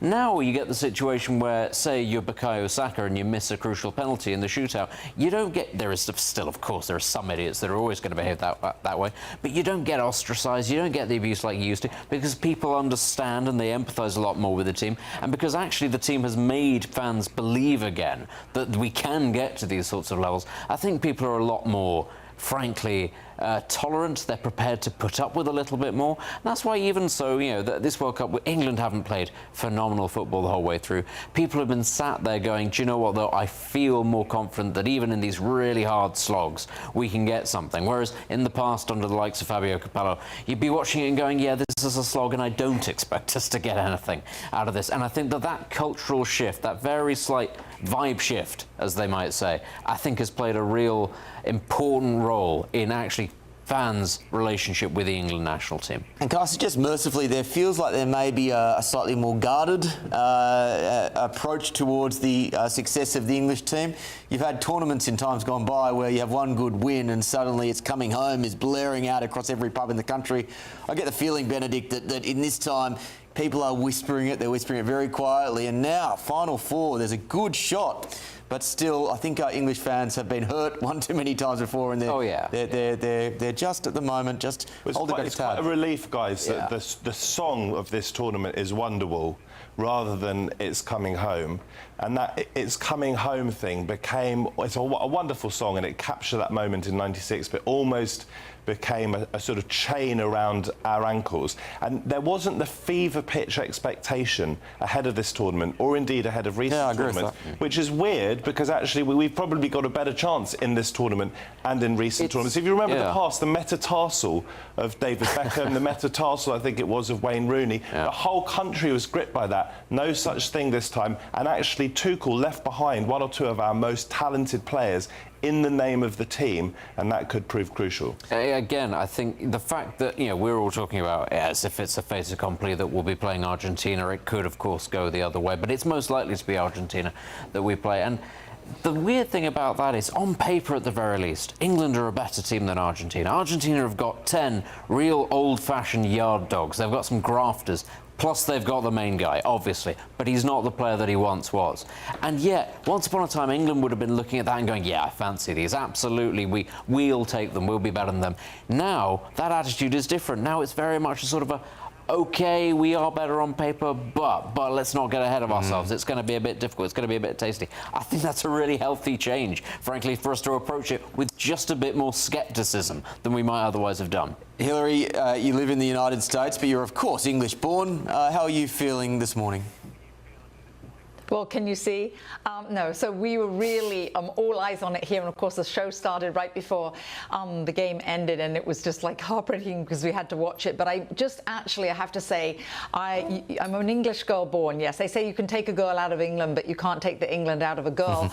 I actually thought when we won in the Azteca Stadium with absolutely everything stacked against us, the altitude, the timing, and I thought to myself, my goodness, if we can do it there, we can now do it anywhere. And the other thing I want to say say is with regard to Thomas Tuchel is, you know what? If he gets us to bring it home, I think that will contribute to making amends for the war. Well, I hate to say it, Hillary, don't mention the war. I think I got away with it. No, I won't start a Fawlty Towers impression. Mally, choose your own adventure with this particular answer. Perhaps not as emotionally resonant for you as some others on the panel, but how are you reflecting both on this win, but perhaps also on what is a wonderful event for the United States more generally? Yeah, it's been great for America. And look, I'm cheering for England because as an American man who comes on GB News and argues with a bunch of Brits, I would prefer you guys to be happy because that might make the discussions better. So definitely cheering for you guys.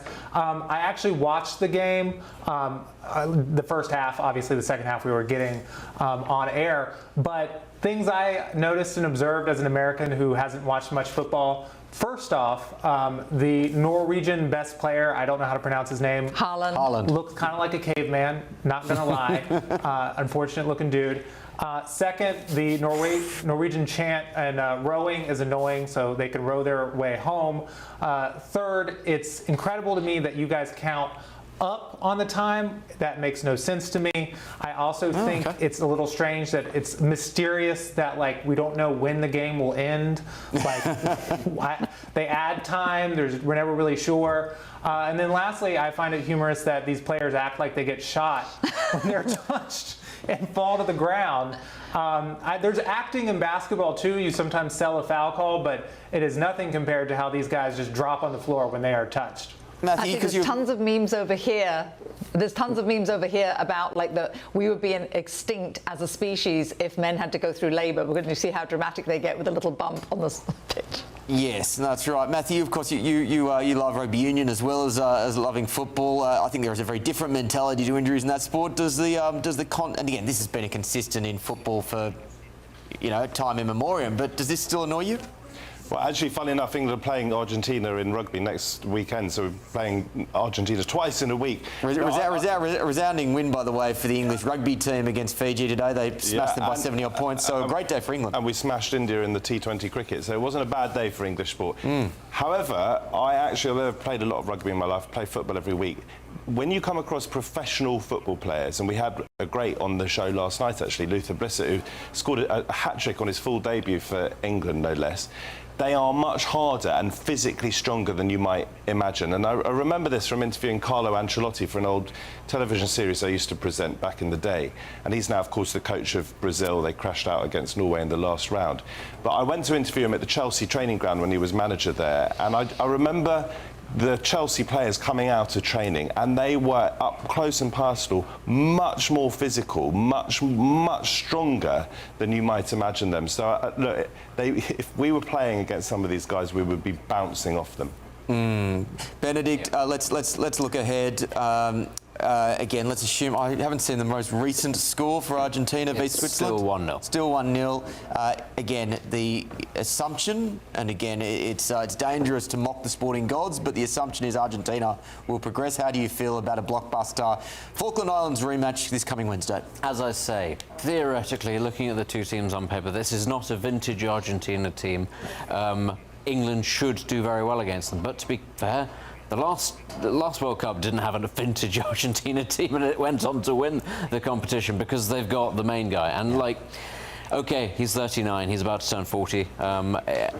He's not at the peak of his powers, he's not the player that he once was, but he is still that guy. He is still one of the best 3 players who've ever played the game. And they all play for him, and that's the key thing. They've got those, as I say, I call them yard dogs because they run and they work and they graft, and they do that so that he doesn't have to do anything. And he's just in that expert phase of his career where he knows how to handle his body, get himself into the right positions. He doesn't have to break a sweat.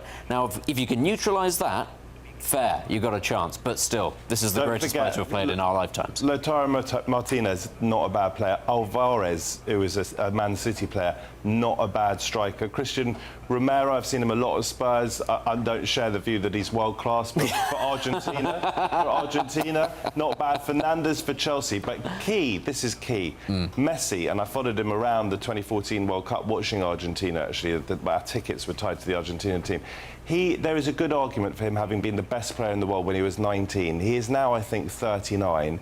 And despite what you said, there is an argument that he is still the best player in the world. So, as I say, let us not assume we are going to beat Argentina, because they are a formidable outfit. I would absolutely love it. I'm going to sound like Kevin Keegan here. I would absolutely love it if we beat them. Yeah, well, we saw another 39-year-old sporting great in the form of Novak Djokovic today. He lost to Sinner, but the fact that he's still playing at the level he is at that age shows that, the level of physiotherapy and sports medicine and diet and all that sort of stuff is extraordinary now, to the extent that these sorts of guys can play through till almost 40 years of age and be near, if not still at the very top of their profession. But also, I think when it comes to Messi and Djokovic, two all-time sporting talents, arguably the two best to have ever done in their respective sports, or certainly the case in Djokovic and right up there in the pantheon for Messi. Hillary, your final thoughts as we head out for the evening?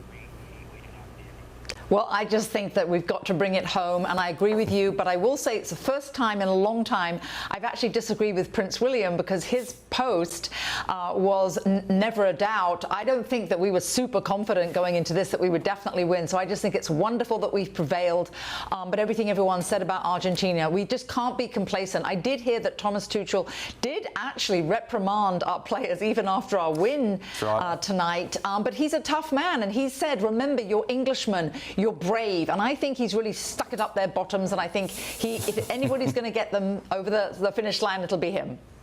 Well said. Benedict, a very quick final word from you. The key thing is that we've all enjoyed this World Cup. Given the inauspicious start that it had, it's really come into its own.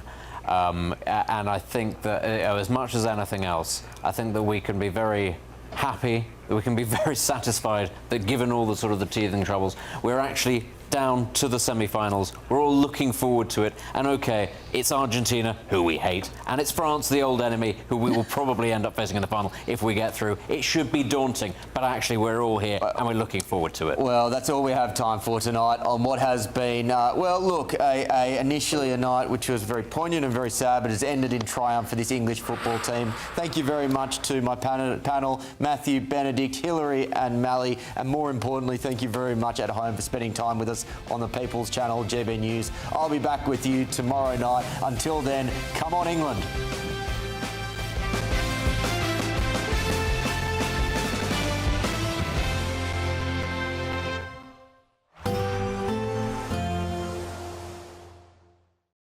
Today, clouds overhead, total zen within. Boxed Solar sponsors the weather on GB News. Hello there, a very good morning to you. This is your GB News weather updates provided by the Met Office. Some areas in the south have now been in a heat wave for an entire week, and there's not much sign of a let-up, with high pressure still in charge, providing plenty of fine, dry weather. But it's pushing against low pressure to the south, and you'll see this squeeze in the isobars is resulting in quite a brisk easterly breeze, particularly around English Channel coastal regions. And it will turn quite gusty later on today, with potential for some quite choppy waves around if you are heading towards sea locations here.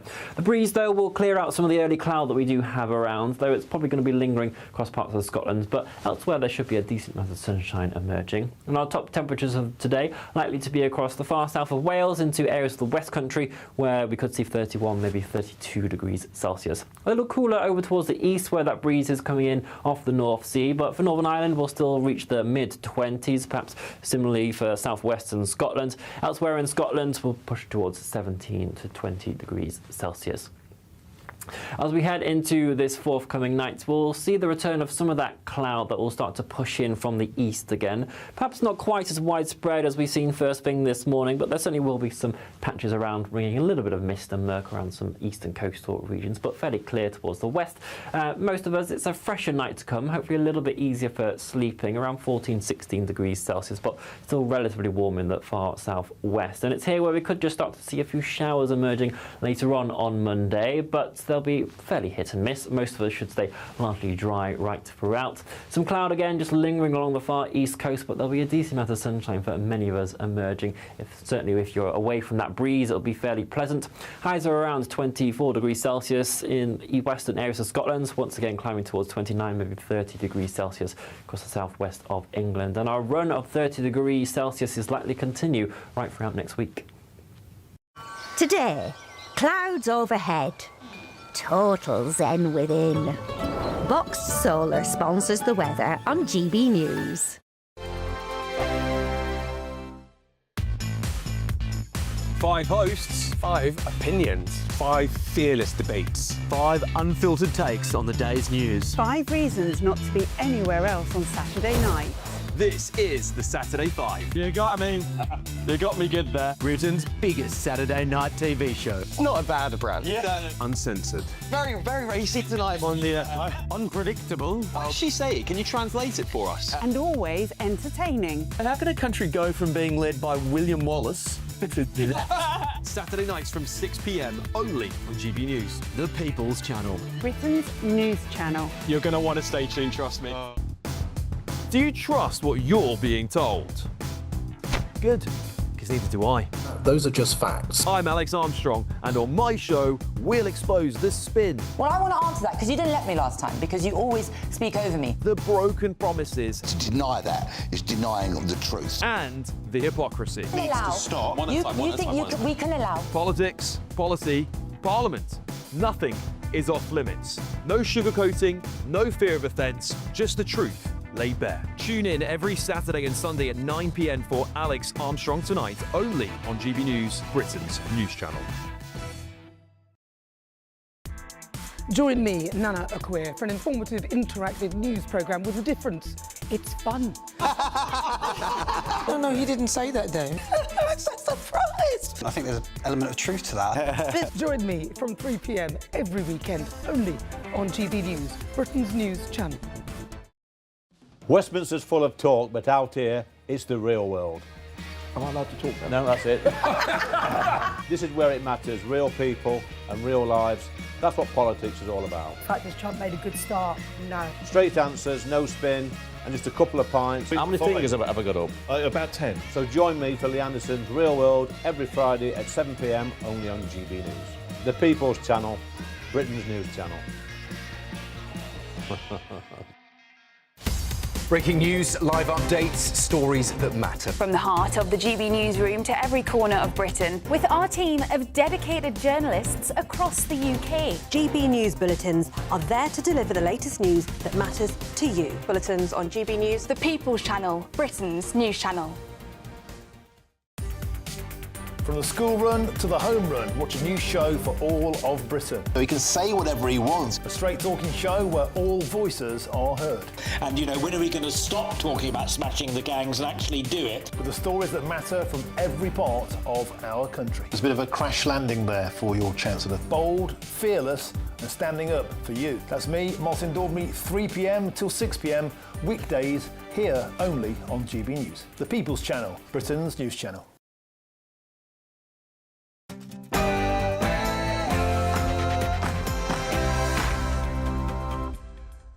Good evening, it's 9 o'clock. I'm Alex Armstrong. Tonight. You've been stabbed? Whereabouts?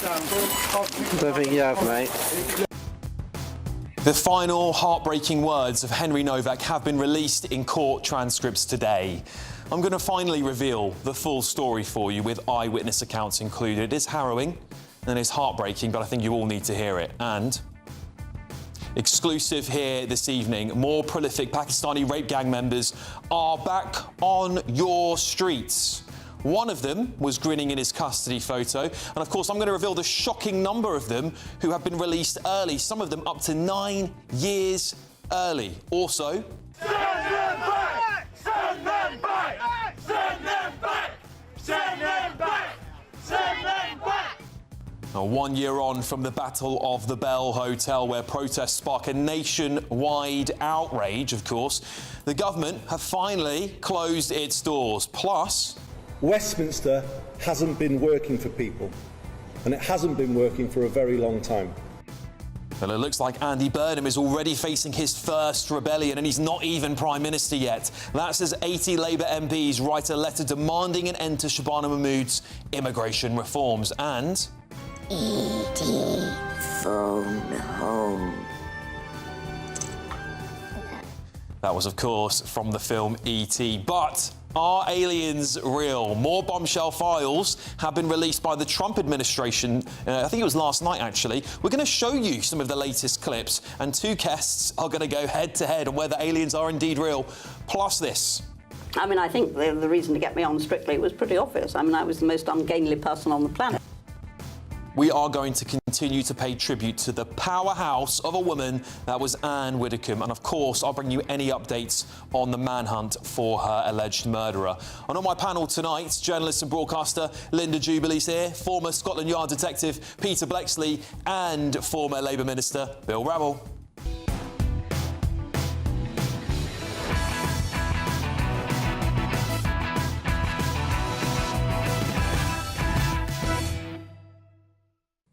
And have a look at this. President Trump spoke very complimentary about you early in the week. He said you played golf with him. How did you play? And any mulligans on the day? Yeah, I'll reveal what Harry Kane said about that golf trip with Donald Trump. A massive 2 hours of TV coming your way. But first, we're going to get your news with Lewis Mackenzie.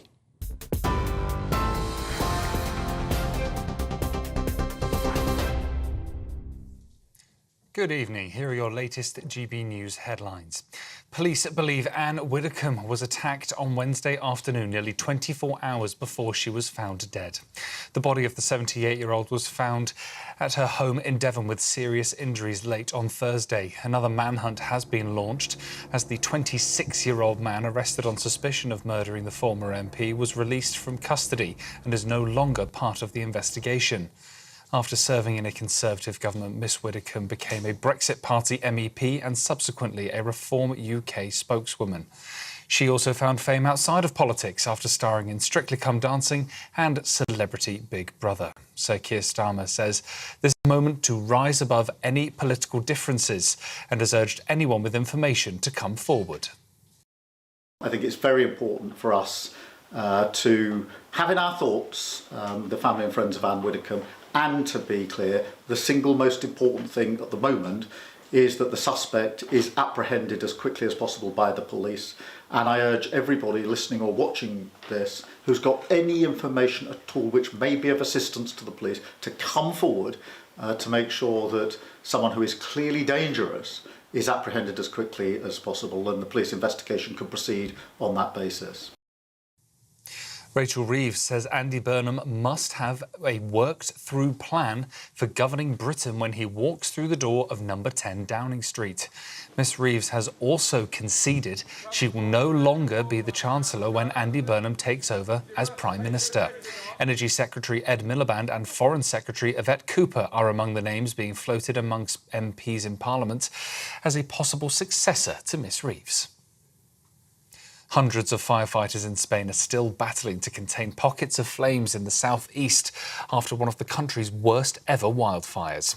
4 Brits are feared to be among the 12 people who have died, with 23 others still unaccounted for. Hundreds of people have been trying to contain the fire in Andalusia, which appears to have been caused by a downed power line. South African midfielder Jayden Adams has died at the age of 25, just weeks after playing for his country at the World Cup. Adams featured in all 3 of South Africa's group games at the tournament. They reached the knockout stages before losing to co-host Canada in the round of 32. At present, his cause of death has not been released to the public. Former Chelsea chairman Ken Bates has also died at the age of 94. Bates bought Chelsea Football Club for £1 back in 1982 and became the 3rd longest chairman in Chelsea's history, holding the position for 22 years. Well, those are your latest GB News headlines for now. I'm Lewis Mackenzie. For all the latest from GB News whilst you're on the go, get the GB News app. Scan the QR code now to download or visit gbnews.com/app.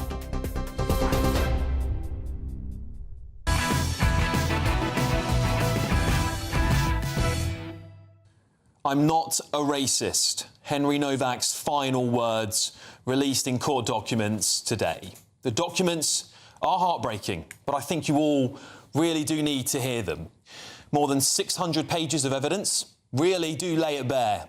Police recordings of Digwa plotting his story, neighbours describing carnal, animalistic screaming as the attack unfolded, and Henry's former girlfriend of Jamaican and Irish descent telling the court claims Novak was a racist when nothing short of a lie.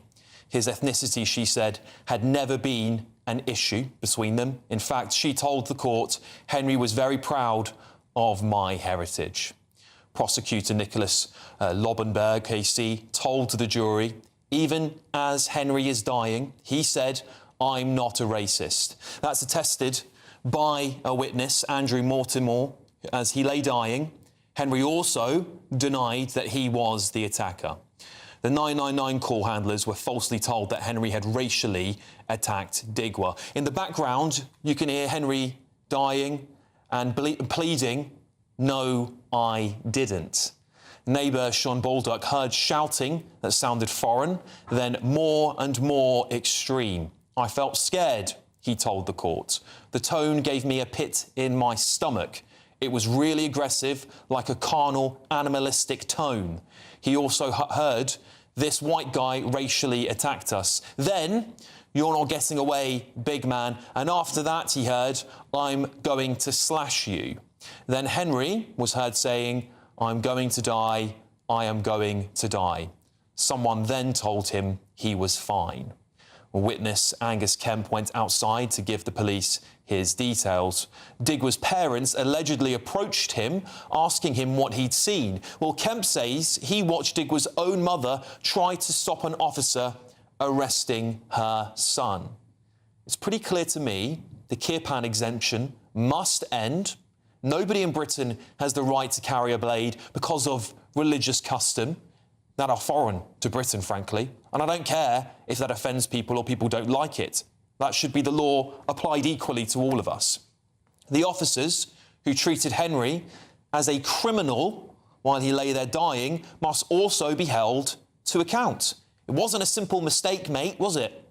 It was a failure to see a dying, innocent boy as a victim and treat him with dignity. And finally, we must eradicate the anti-white racism that, in my opinion, brainwashed those officers and possibly more of them across the country to treat Digwa as innocent based on his race. No other child in this country, no other child's final words should ever have to be, I'm not a racist. Let's get the thoughts of my panel, journalist and broadcaster Linda Jubilee, former Scotland Yard detective Peter Blexley and former Labour Minister Bill Rammell. Peter, I'm going to start with you on this, of course, given your understanding of how police works. You know, I think we'll just start, those court transcripts, you know, you can read the full 600 pages, but I think we've tried to summarise them very briefly. They don't do justice to that full case. It is shocking by all accounts.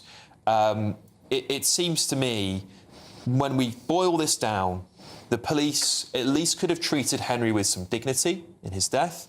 I feel that some of this, what I would call anti-white racism, this DEI written into the police code of conduct under racism guidelines has gone too far and has led to this young man, at least one of his final words being, I'm not a racist. Well, I'm going to start, as we sit here in the comfort of an air-conditioned studio, by having a thought for Henry's parents, for Henry's sister, for everybody else who knew and loved that fine, upstanding, wonderful 18-year-old man who is now no longer with us. The pain, the hurt, the suffering that they go through, of course I cannot put myself in their shoes, but I've spent a lot of time with people who have lost loved ones to murder, and my thoughts go out to all of them. Yeah. May you rest in peace, dear Henry. To think that some of the last words that Henry uttered were, I'm not racist, and that I've been stabbed. are truly heartbreaking. I can only imagine what the family must feel. This is going to go down as a landmark case, as it should do, which of course will not ease the pain for anybody, because Hampshire Police and the broader British policing's attitude to their ridiculous DEI policies, to their fawning and their falling over of inclusion at all costs, which has led to the besmirching and the destruction of neutrality without fear or favour, or so many other bedrocks of British policing, means that those awful words uttered by that police officer, "I don't think you have, mate," as Henry told him he'd been stabbed, should be at the top, the front and the centre of every piece of police training from now until the end of eternity. I wonder, however, if it will be. Yeah, and this is where I suspect the conversation is going to continue, Linda, as well. We do know, as far as I can remember, the two of the officers have been suspended now that were still in the force. One of them, I think, had resigned before this, and they are pending an investigation by the IOPC. So we'll wait for the outcome of that. Obviously, we can't predetermine what that looks like. However, this black and white, written down in English, you must treat people differently based on the colour of their skin, their race, their ethnicity, which is basically, if I'm paraphrasing what this guidance tells police officers to do, I think that's damning. I don't think you should treat people differently based on their race. And I appreciate some crimes are motivated by race, and that you should apply the law appropriately when that takes place. But it seems to me the police blindly accepted that Henry was a racist. That's my opinion of it, my analysis of the situation, Linda. Well, first of all, I'd like to echo what Peter said, because my younger son isn't that much older than Henry, and every time I hear anything about this case, my stomach literally turns over, you know, at the thought that, you know, my son, too, a fine young man, brought up not to be racist, brought up to be a decent individual. What his mother and his father must be going through and will always go through for the rest of their lives is truly abominable. The first thing I'd say about the actual incident, what I've never understood, is why the police assumed something. I thought it was the job of the police not to assume. Peter can fill us in a short while, but the assumption, you can't make assumptions, not if you are going there to find out what has happened. You have to have an open mind. Now, the other thing is that I was on air a few months ago, just after this had happened, and I was looking at some of the diversity and inclusion stuff that Hampshire Police had done, and they'd spent a great deal of money, and literally thousands of officers had been involved in this diversity and inclusion programme. And what came out of it was that there was a sizable chunk of officers there who actually felt afraid that if they disagreed with what was going on in the training, if they questioned it, they would be penalised. Now, that's what we have to stop doing. You can't have police officers saying, we are afraid that if we step away from this guidance, our career prospects, which is what they said in the feedback, our career prospects will be harmed. Bill, there is a broad consensus on the right of British politics, I would say, the centre-right, that this DEI stuff has gone too far and it's gone on for too long, and actually now the pendulum is swinging the other way. Would you agree with that? Well, let me come to that. But, I mean, I come at this case as a parent and a grandparent, and it's everyone's worst nightmare that something like this would happen. An appalling murder. It's very welcome that Digwa, the perpetrator, has been sentenced to life imprisonment. There's no way of getting away from it. I think this was appalling judgment on the part of the police officers who, instead of listening to Henry Novak saying, I've been stabbed 4 times, handcuffed him. How they square that and justify it, I don't begin to understand, and it's really welcome that the 2 officers are being investigated for gross misconduct. Some other things that come out within the recordings that have come forward is just the weapons that they were carrying. 3 machetes, 37 swords, 3 ninja swords, 8 knuckle dusters. It beggars belief, and I agree with you, Alex, that the Kia knives, that exemption needs to be removed so that nobody can carry those weapons. In terms of the DEI issues, I think the guidance needs to be urgently reviewed because there should be equality before the law. Yeah. However, just one reality check, it is still the case in this country that a black person is, for example, 3 times more likely than a white person to have force by the police used against them, 8 times more likely to be strip searched if you're a black child.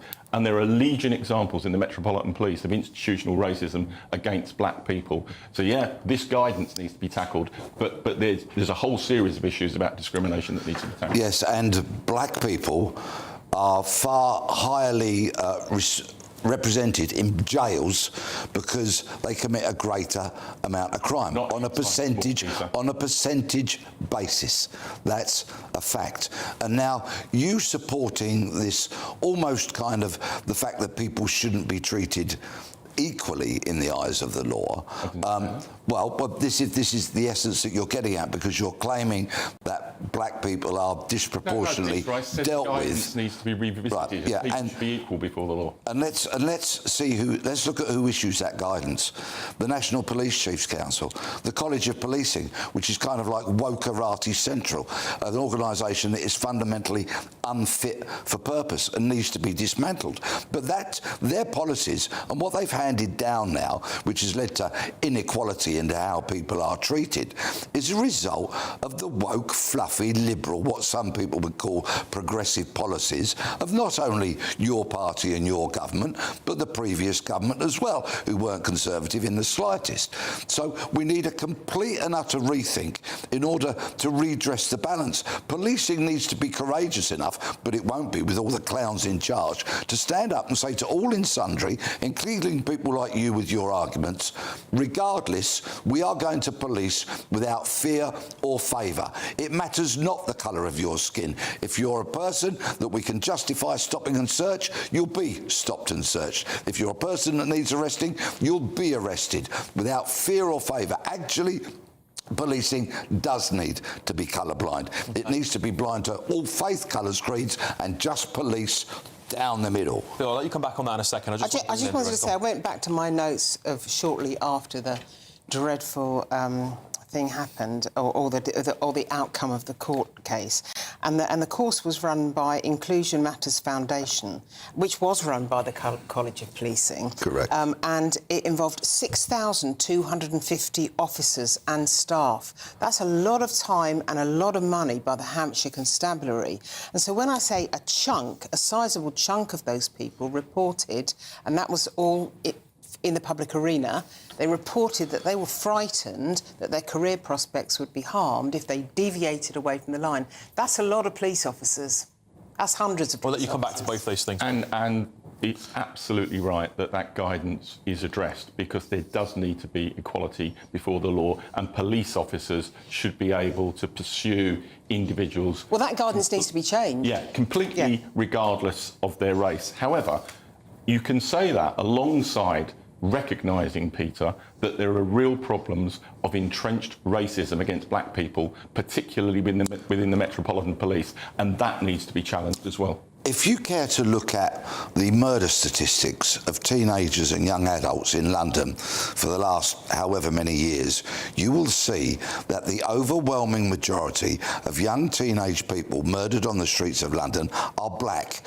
And you will also see, as a fact, that most of the perpetrators of those murders are black. It is absolutely right that the Metropolitan Police applies resources to trying to stop that loss of life. And in praise of the police, the Met Police, of which I'm sometimes very limited, the murder rate has come down because they've been proactively targeting those who are most likely to commit crimes. Yes, I understand there's an issue with some racism, but it's overblown.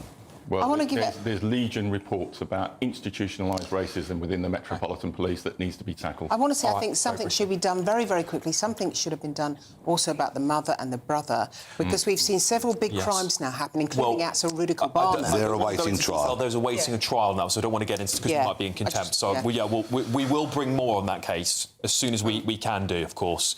A Hampshire police spokesman said this: the Independent Office for Police Conduct is continuing its independent investigation into our response on the night in question following our self-referral the next day.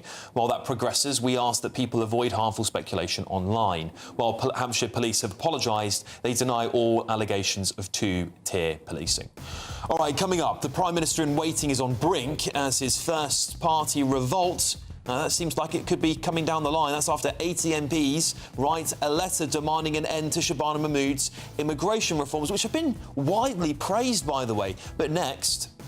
Edie, phone home. Right, fresh bombshell files released by the Trump administration have reignited my favourite debate in the galaxy, maybe the universe. Are aliens real? We're going to play some of that new footage to you, and I've got two great guests to have a bit of fun with this one. That's up next.